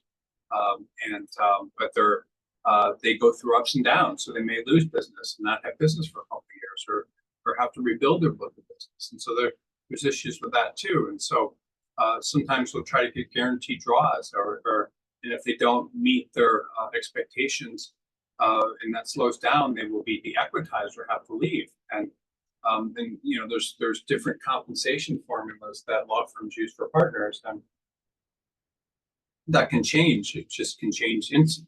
If a law firm, if you're in a practice area, say you're doing litigation, you're very busy, and corporate slows down, and they want to keep their profits per partner high, so all of a sudden they'll change your compensation formula. They won't give you as much money, so they can give other partners money, and you'll be kind of surprised by that and want to leave.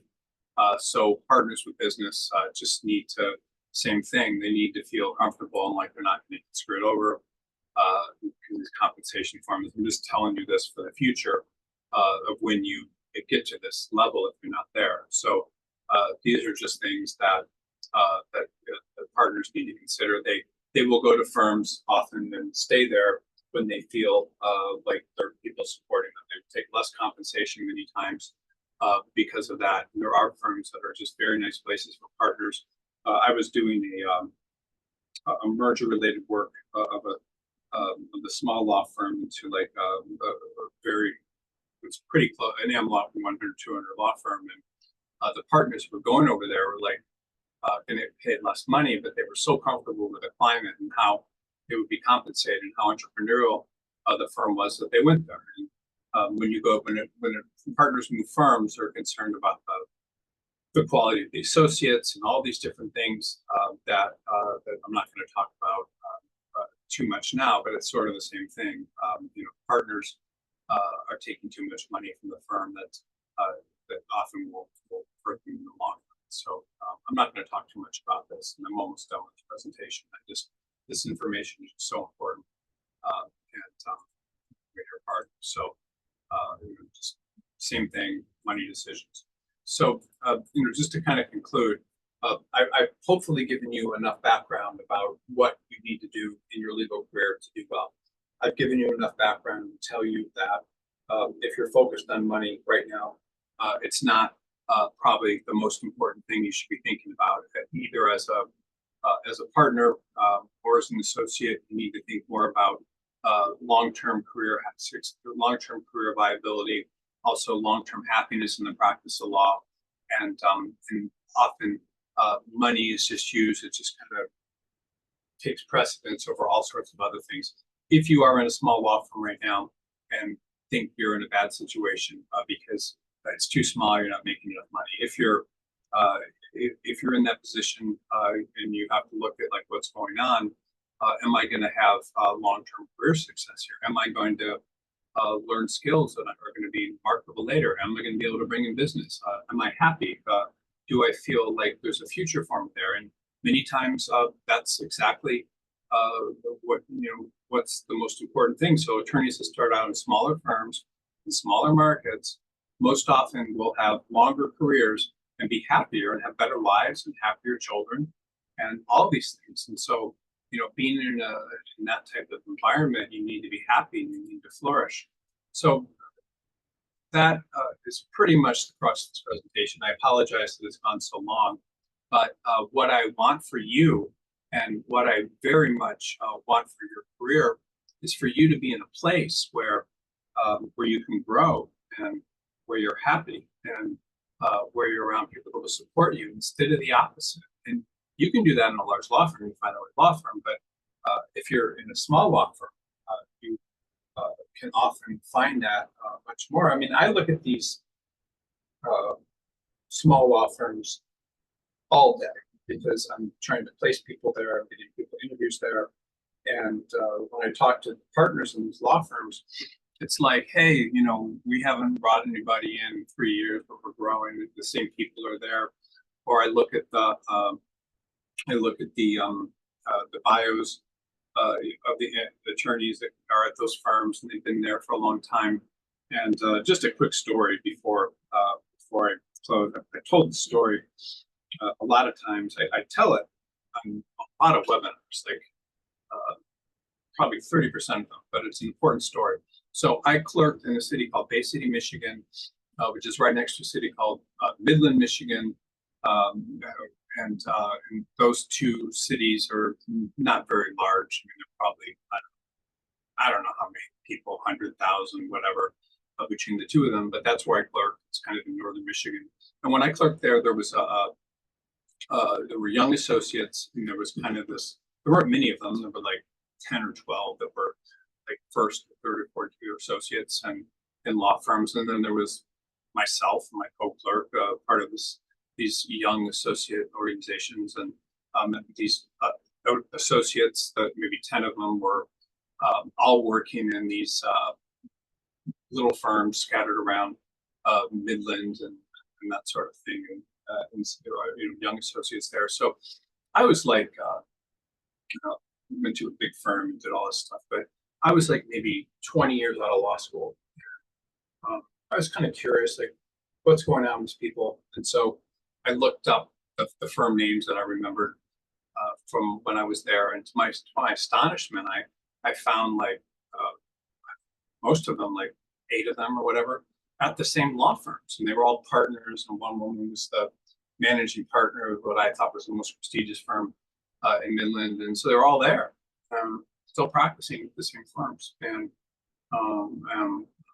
I'm sure that they had pretty good lifestyles, and but they never left, and the firms never kicked them out, compared to the type of firms that I went to, and all the associates that I knew from people that I graduated from law school, compared to the firms that they went to, what they were doing. They were all in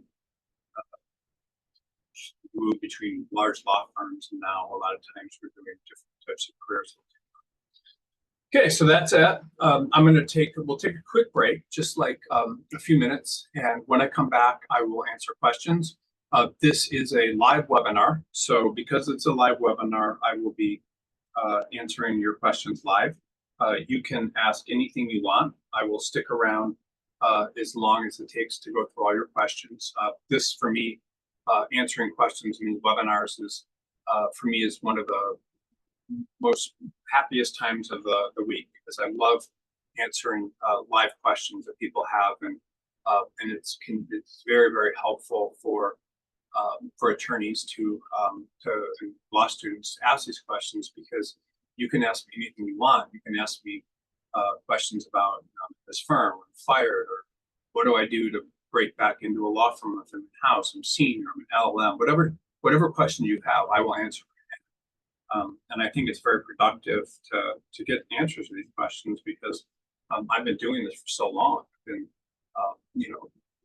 if you do something for 25 years and all you do are law firm placements, and you've hired hundreds of recruiters, and you've written and all the things that I've done, you learn things over time that you will never find elsewhere. So I'm not saying that 100% of my answers are wrong, but I certainly can offer insight into whatever questions you have, because man, I've seen it all. So let's take a quick break, and then when we come back, we'll just take a break for like a minute or two, and we'll answer questions. And again, your questions that you have will not only help you, but they'll help other people on this call. There's close to 1,000 people on this call right now, or this webinar. So a lot of people want to hear your questions. These questions are anonymous. So if you're logged into Zoom and it shows your name, I won't show your name. And we'll stay as long as it takes to answer these questions. There are not a lot of questions right now, which is fine. But I would encourage you to ask as many as you can. And then when we come back, we will we'll answer your questions. Thank you.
All right.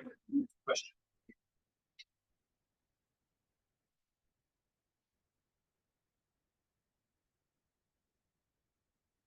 All right. Give me 1 second here. Questions.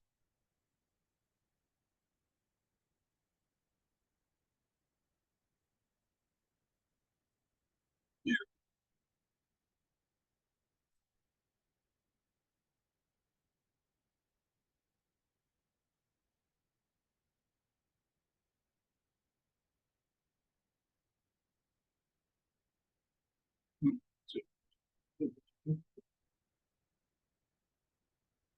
All right. So, let me just this layout here.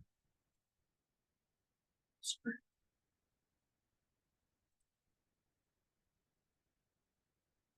I have so many problems with. Sometimes people on their resumes will say that they have Word as a skill, and I always tell them to take it off. But honestly, it's probably should allow people to keep it, because I just don't really understand. Let's show full screen, but I'm not getting it done. So it's here. Okay, so let's go to questions.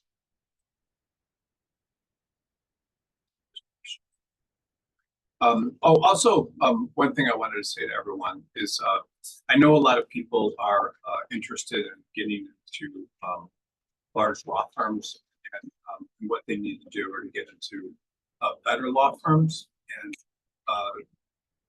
launching for people that I'll be sending emails out to only people that basically have watched my webinars that are here and would seem really interested in it. But I will be sending out a video that you can watch about how to do it. It's about an hour long, and it goes into what to do with resume. It discusses what to do with cover letters. It discusses interviewing and all these things. So when you get that video, I would when I send that out to you, I really encourage you to watch it, because it can, if you like, watch it, it's like an hour long, can really take you from like where you want to be to where you are now. So it's called Big Law Breakthrough, and I recorded it just earlier this week, and I'm going to send it out only to people that have come to these webinars and watched them. So just watch out for that, and I hope you take the time to watch it when I send it out to you. Oh, here we go. I fixed this web. Jeez. Okay, so someone asked a question of why is trust in the state such a hot practice area right now? And it is a hot practice area. It's I don't know if it has to do with COVID and people feeling like they need to take care of all this. People have died. I don't know what it is, but this practice area is on fire. And how on fire is it? It's to the extent where this market right now is literally the worst I've seen in 25 years. So if you are not getting jobs or interviews, I'm just telling you, it's not you. It's something to do with the market. I don't know if it has to do with elections. I don't know if there's a recession in the background. I don't know what the hell's going on, but I've never seen anything like it. But I do like interview preps every day where I prepare people for interviews, and then I do follow-up interviews, and then each day that we get interviews, so like, I get an email every time one of my candidates gets an interview, and then I immediately reach out to them and schedule calls, and then do it after, and then I communicate with the firms. But it seems like everything that I'm doing, like I remember on Monday I had like 5 interview preps and 3 interview debriefs, and I think they were all trust in the state's attorneys. They weren't for other people in other practice areas. I recruit nationally. We have thousands of candidates, but that very interesting that that's the only practice area that people were in. When I talk about trust in the states or practice areas that are similar to it, trust in the states is like a consumer-facing practice area, meaning you're working for individuals as opposed to companies, and those are the ones paying you. But trust in the states, there's just so much demand. People that are senior, like 20 years out in no business, are getting interviews and jobs. People that are 2 years out are getting interviews and jobs. So I don't know why it's such a hot practice area, but one of the things I really like about practice areas like trust in the states is if you ever try to get into a certain practice area, whether it's personal injury or whatever the practice area is, when you try to go into a practice area that's consumer facing, there is like so much help out there. Like there's all these groups and things of people that will train you to do it. So I'm just going to show you an example. Let me share my screen again. And this is kind of cool. I'm just going to show you some examples of how to, what happens when you go into one of these consumer-facing practice areas. Let me make sure I got the right thing open here in Chrome. I just want to make sure. New tab.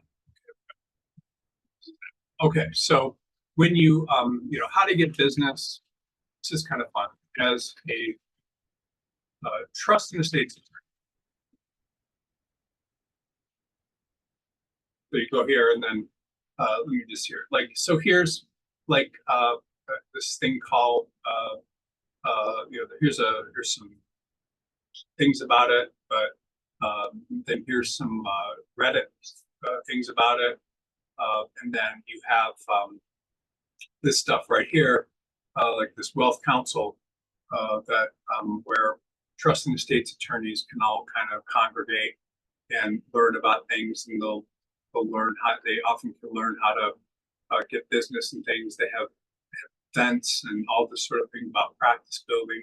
So, and all these practice building webinars. So there's so much support for anyone that goes into like a consumer facing practice area where you can learn how to do it, even if you're a solo, and you can learn how to get business. And so you how to get business as a personal injury. And this is so cool because there's so many people that will teach you how to do all this stuff online. So here's all these people that will help you get leads, but then you have personal injury leads, and then you have all of these things. So there's like, here, start your own personal injury law practice. And so there's all this stuff about, I don't know what the hell this is, but there's always going to be all these support networks for people that want to do these different types of practice here. Now, I don't even know if this is one of the site that does it, but there's so much support. And then you can look at this, ensure your automotive business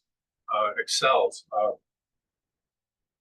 I don't know if this is it's for automotive accidents, but there's all these different support networks for all these different practice areas, and then there's these things that you can join that teach you how to do it, and how to get business as an attorney, and when you be courses about that.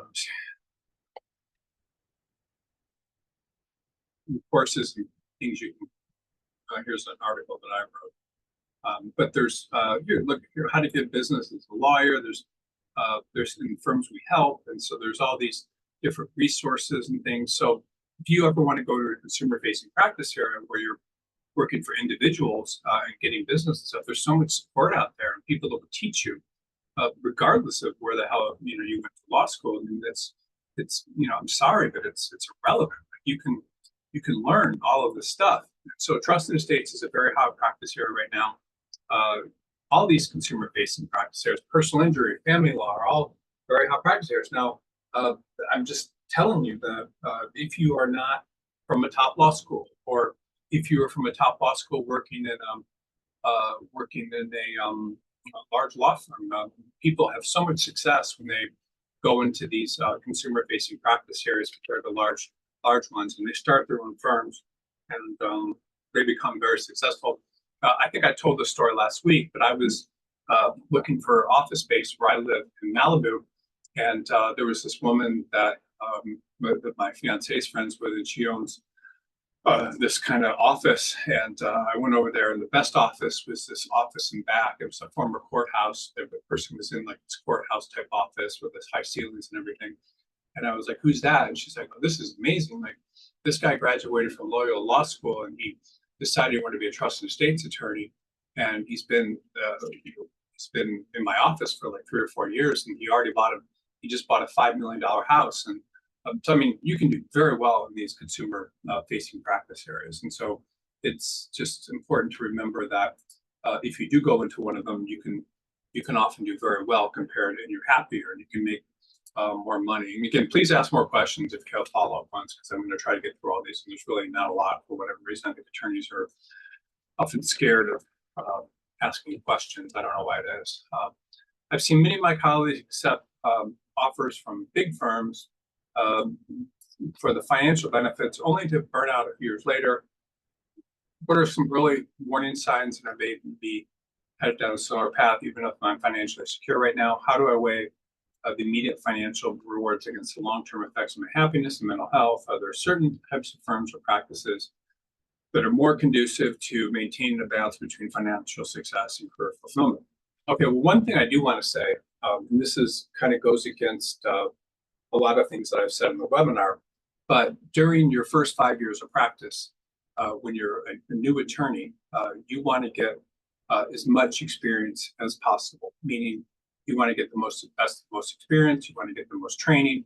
And it typically takes, regardless of your practice area, it typically takes about 5 years to know exactly how to do it. There's a book by Malcolm Gladwell, I forget what it's called, but he talks about the Beatles and all these people that have become very successful, but they do it by getting a lot of experience and a lot of hours. It takes about 10,000 hours.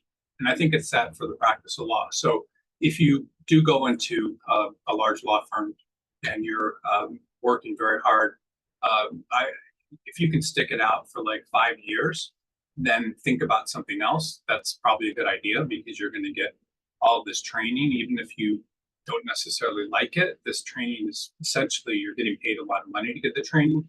So if you're not happy for a few years, it's almost like boot camp or something. Or if you're going into the army or whatever, you're a resident or intern in a hospital. I mean, you just take the money and learn as much as you can. Then you worry about career fulfillment. So, but sometimes people can't handle it. I mean, it's just too much for their mental health and or their whatever.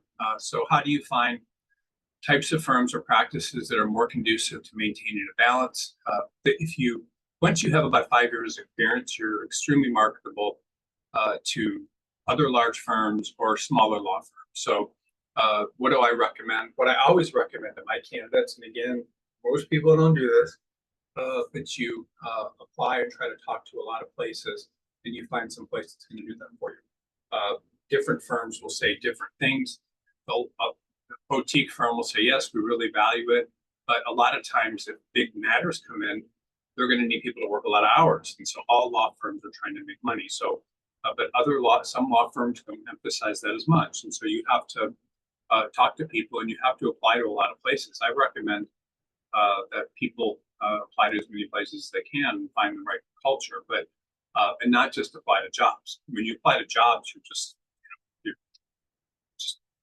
whatever. You may find a good culture, but it's much harder to get jobs, and you're applying for a bunch of them because there's usually a lot of applicants when jobs aren't Indeed or LinkedIn and stuff. So, so what do? You find a firm where you're going to be comfortable and where it's going to give you that, and you try to go there because you may realize early on that a large law firm's not for you.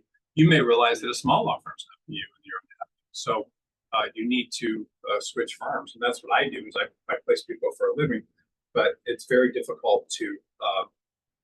You need to find a firm where you think you're going to be happy. You can only do that by applying and talking to as many places as you can. When you ask about practice areas, so there are certain practice areas that are notorious for people not working long hours, things like tax and different type, and then but consumer-facing practice areas where you're working for individuals as opposed to companies. So when you're working for individuals, the demands are different. So there's not going to be they don't pay as much money consumers can't pay as much money, so there's going to be a lot less pressure. So it's just something to think about in terms of the type of firms that you're joining. So how do you weigh that in terms of that? You find a firm where that's going to happen, or you move to a smaller market. The smaller markets, like I said in this presentation, are much less likely to make it stressful for you because most of the time people don't work incredible hours in smaller markets or in a lot of smaller firms. So you need to, because the clients don't pay as much. They can't work as hard. There's less money, but you're often going to be much happier. And thank you, by the way, for everyone who's asking questions. These are great questions, and I appreciate all the thought that's gone into a lot of things. And again, we don't have a lot of questions left, so if you have any questions, just make sure you ask them. Okay, let's see here. You mentioned that focusing too much on money can negatively affect relationships with colleagues and clients. How can I better assess whether a prospective firm fosters a collaborative culture that values more than just financial performance? What questions can I ask during interviews to gauge whether a firm encourages professional development, mentorship, and work-life balance? Would you recommend avoiding firms that focus financial metrics in the recruitment process? And how so do I identify those firms?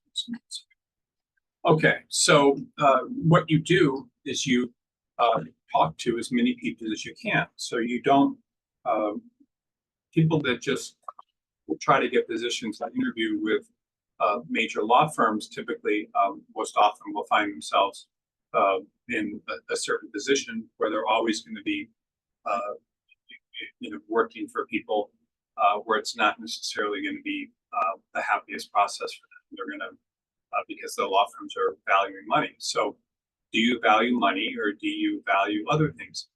It's interesting. There's a really good mid-sized firm in Los Angeles, and people work hard there, but not crazy hours. But they always hire people from big firms, and they pay laterally, and they pay pretty close to what big firms pay. I mean, not as much, and but they do all these things like they show people how to go out and get business, and they train them in that, and people come out of there often and do very very well, and they're able to find people there that will help them. And so, how do you identify a firm like that? You kind of they will talk about that in the interviews, and they will you will see the associates, and you'll ask, they'll give you, when you interview them, they'll give you an idea how things are there, and and you'll get a better sense of it, and what are the values of the people that work there. So you usually can pick that up in interviews, and that's helpful. But if it's just a big firm and they're and money is emphasized, you can get a sense of if there are mentors or someone that's hiring that needs someone like you, and is it someone you can connect with, and all these sorts of things. So I don't necessarily say that you need to avoid all large law firms, but what I am saying is that you do want to be in a situation where you're happy. Now, is that again, is that going to be in the first 5 years of your practice? I recommend you just throw yourself into whatever type of experience you get in your first 5 years, and you learn how big firms operate if you can get in there, and you learn how to do work at a very high level, and you take all the criticism. You may not get a smaller firm, and then you grow from it because it'll make you better for your whole career. But once you're beyond that, and you need to figure out like how you're going to set yourself up for long-term success, and often that means moving to a smaller firm where there's more opportunities for you to become self-sufficient. So your whole goal as a young attorney or an older attorney is to put yourself in a position where you're self-sufficient, and you're getting you're able to bring in your own clients and get your own work, or there's people that will give you work within the firm. Okay, great question. Let's see the next one.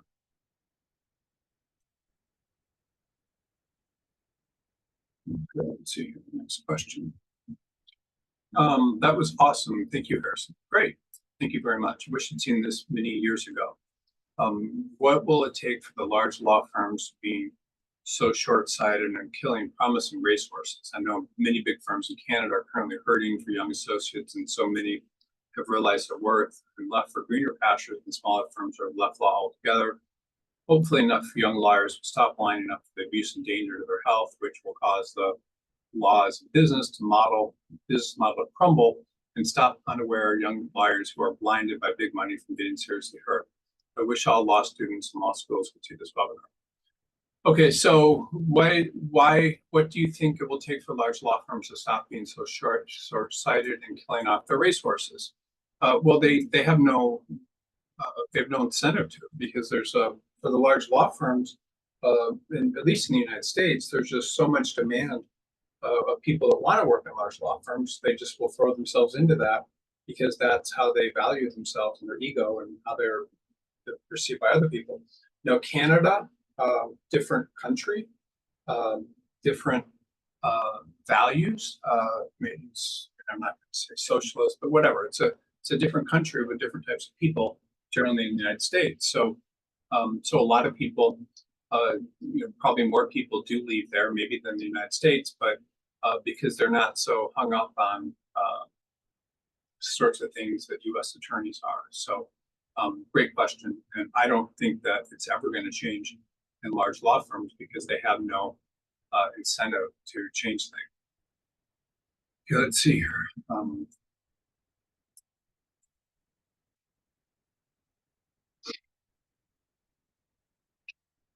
How can an attorney identify the early warning signs of a money-driven law firm before accepting a job offer? I've seen firms with emphasis on billable hours and revenue creates a toxic work culture. But these signs aren't always obvious during the hiring process. Other specific questions or red flags to look for during interviews and negotiations that can help me avoid these. Well, pretty much, I mean, it's a good question, but pretty much every large law firm is going to be like that because they emphasis on profits per partner and so forth. So the only way to get those questions answered a lot of times is if you're if you're interviewing with associates, to ask them those questions to get a sense of how they feel and to kind of go from there. I always like to ask, I recommend asking associates like, what do people do? Like, where do people go after working here? Things like that. And what have you seen recently? And so they will often tell you about all these people leaving, or they'll say they have a lot of work and they're just really stressed out, and that can give you that sense. And you can usually see when you interview with partners too, like how do they seem? Do they seem well balanced and happy, or do they seem like the opposite? So getting a sense of that is another way. But pretty much most large law firms are going to have different types of cultures. One thing that's interesting about firm cultures is a lot of times the branch offices are a little more toxic sometimes than the main office because they're so dependent upon how they look to the main office, and so and they often will hire or be grown not organically but by lateral hires of people that might not have been happy at their current firm. So that's kind of one thing that I that you can see that's kind of interesting. So those are, I mean, some answers to your question, but I think you can generally pick a lot of that up when you're interviewing, and just based on the size of the firm. Okay, let's see here. Okay, someone who is always associated career success with income growth, I find it difficult to prioritize non-monetary aspects of my career. What are the practical steps I can take to reframe my mindset when evaluating job offers and career moves? I'm concerned that shifting my focus away from money will leave me financially vulnerable. How can I safeguard against that while still ensuring I'm pursuing a career that brings me happiness?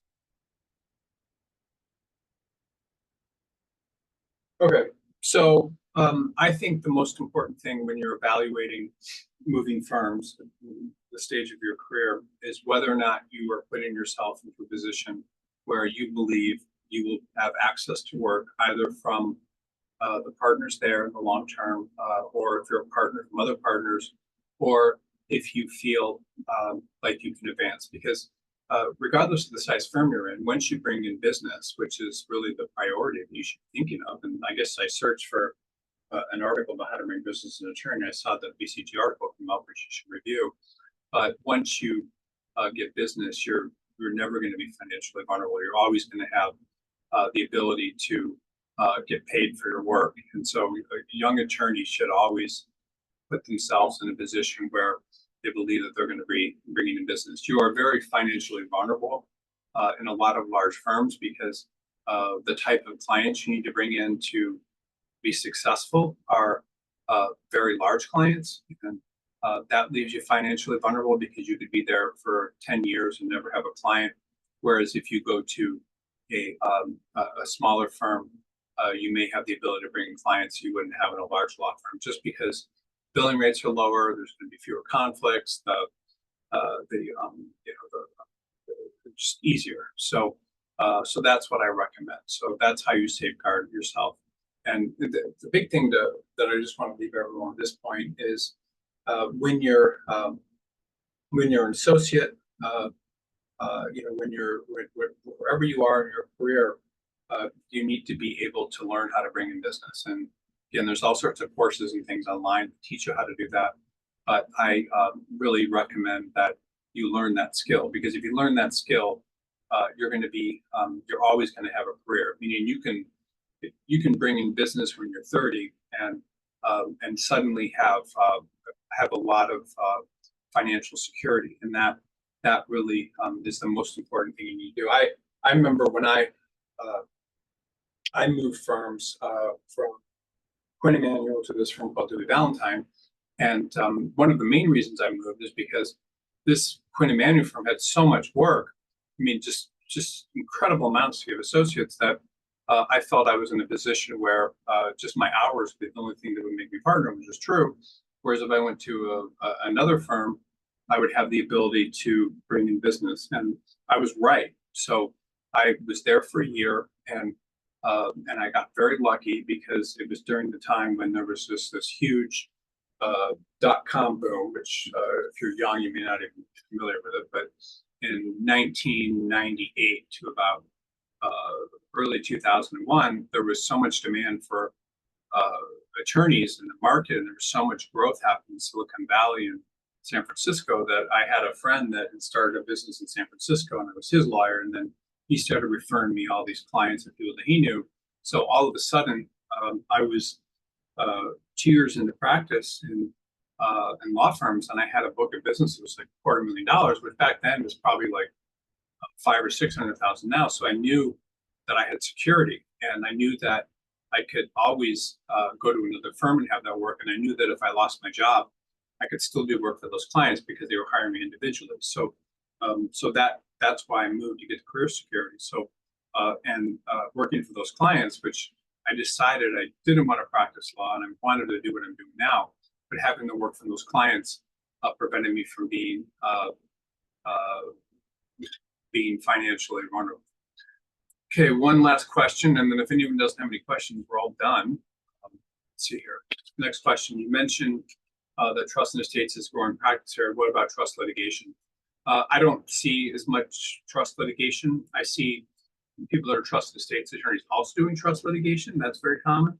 So if you like trust in estates and you get into it, if there's litigation related to it, you'll probably be exposed to it. So yes, that's a good practice area. It's actually a better practice area than trust in estates plan in a lot of respects, because anytime you get into litigation, there's always going to be these ongoing fees and things that are charged. So meaning people will pay for it. You'll do discovery, and then you'll go to motion practice, and you'll do all these things. So that's just ongoing fees. So there's a lot more fees involved. Okay, well, thank you everybody for being on the call. I very much appreciate you taking the time. This sort of information, when you watch these webinars, which again, most attorneys do not, you're putting yourself in a situation where you're really going to have the ability to do the right things in your career. So I commend you for taking your career so seriously. Appreciate everyone being here today, and I will be back next week. Thank you.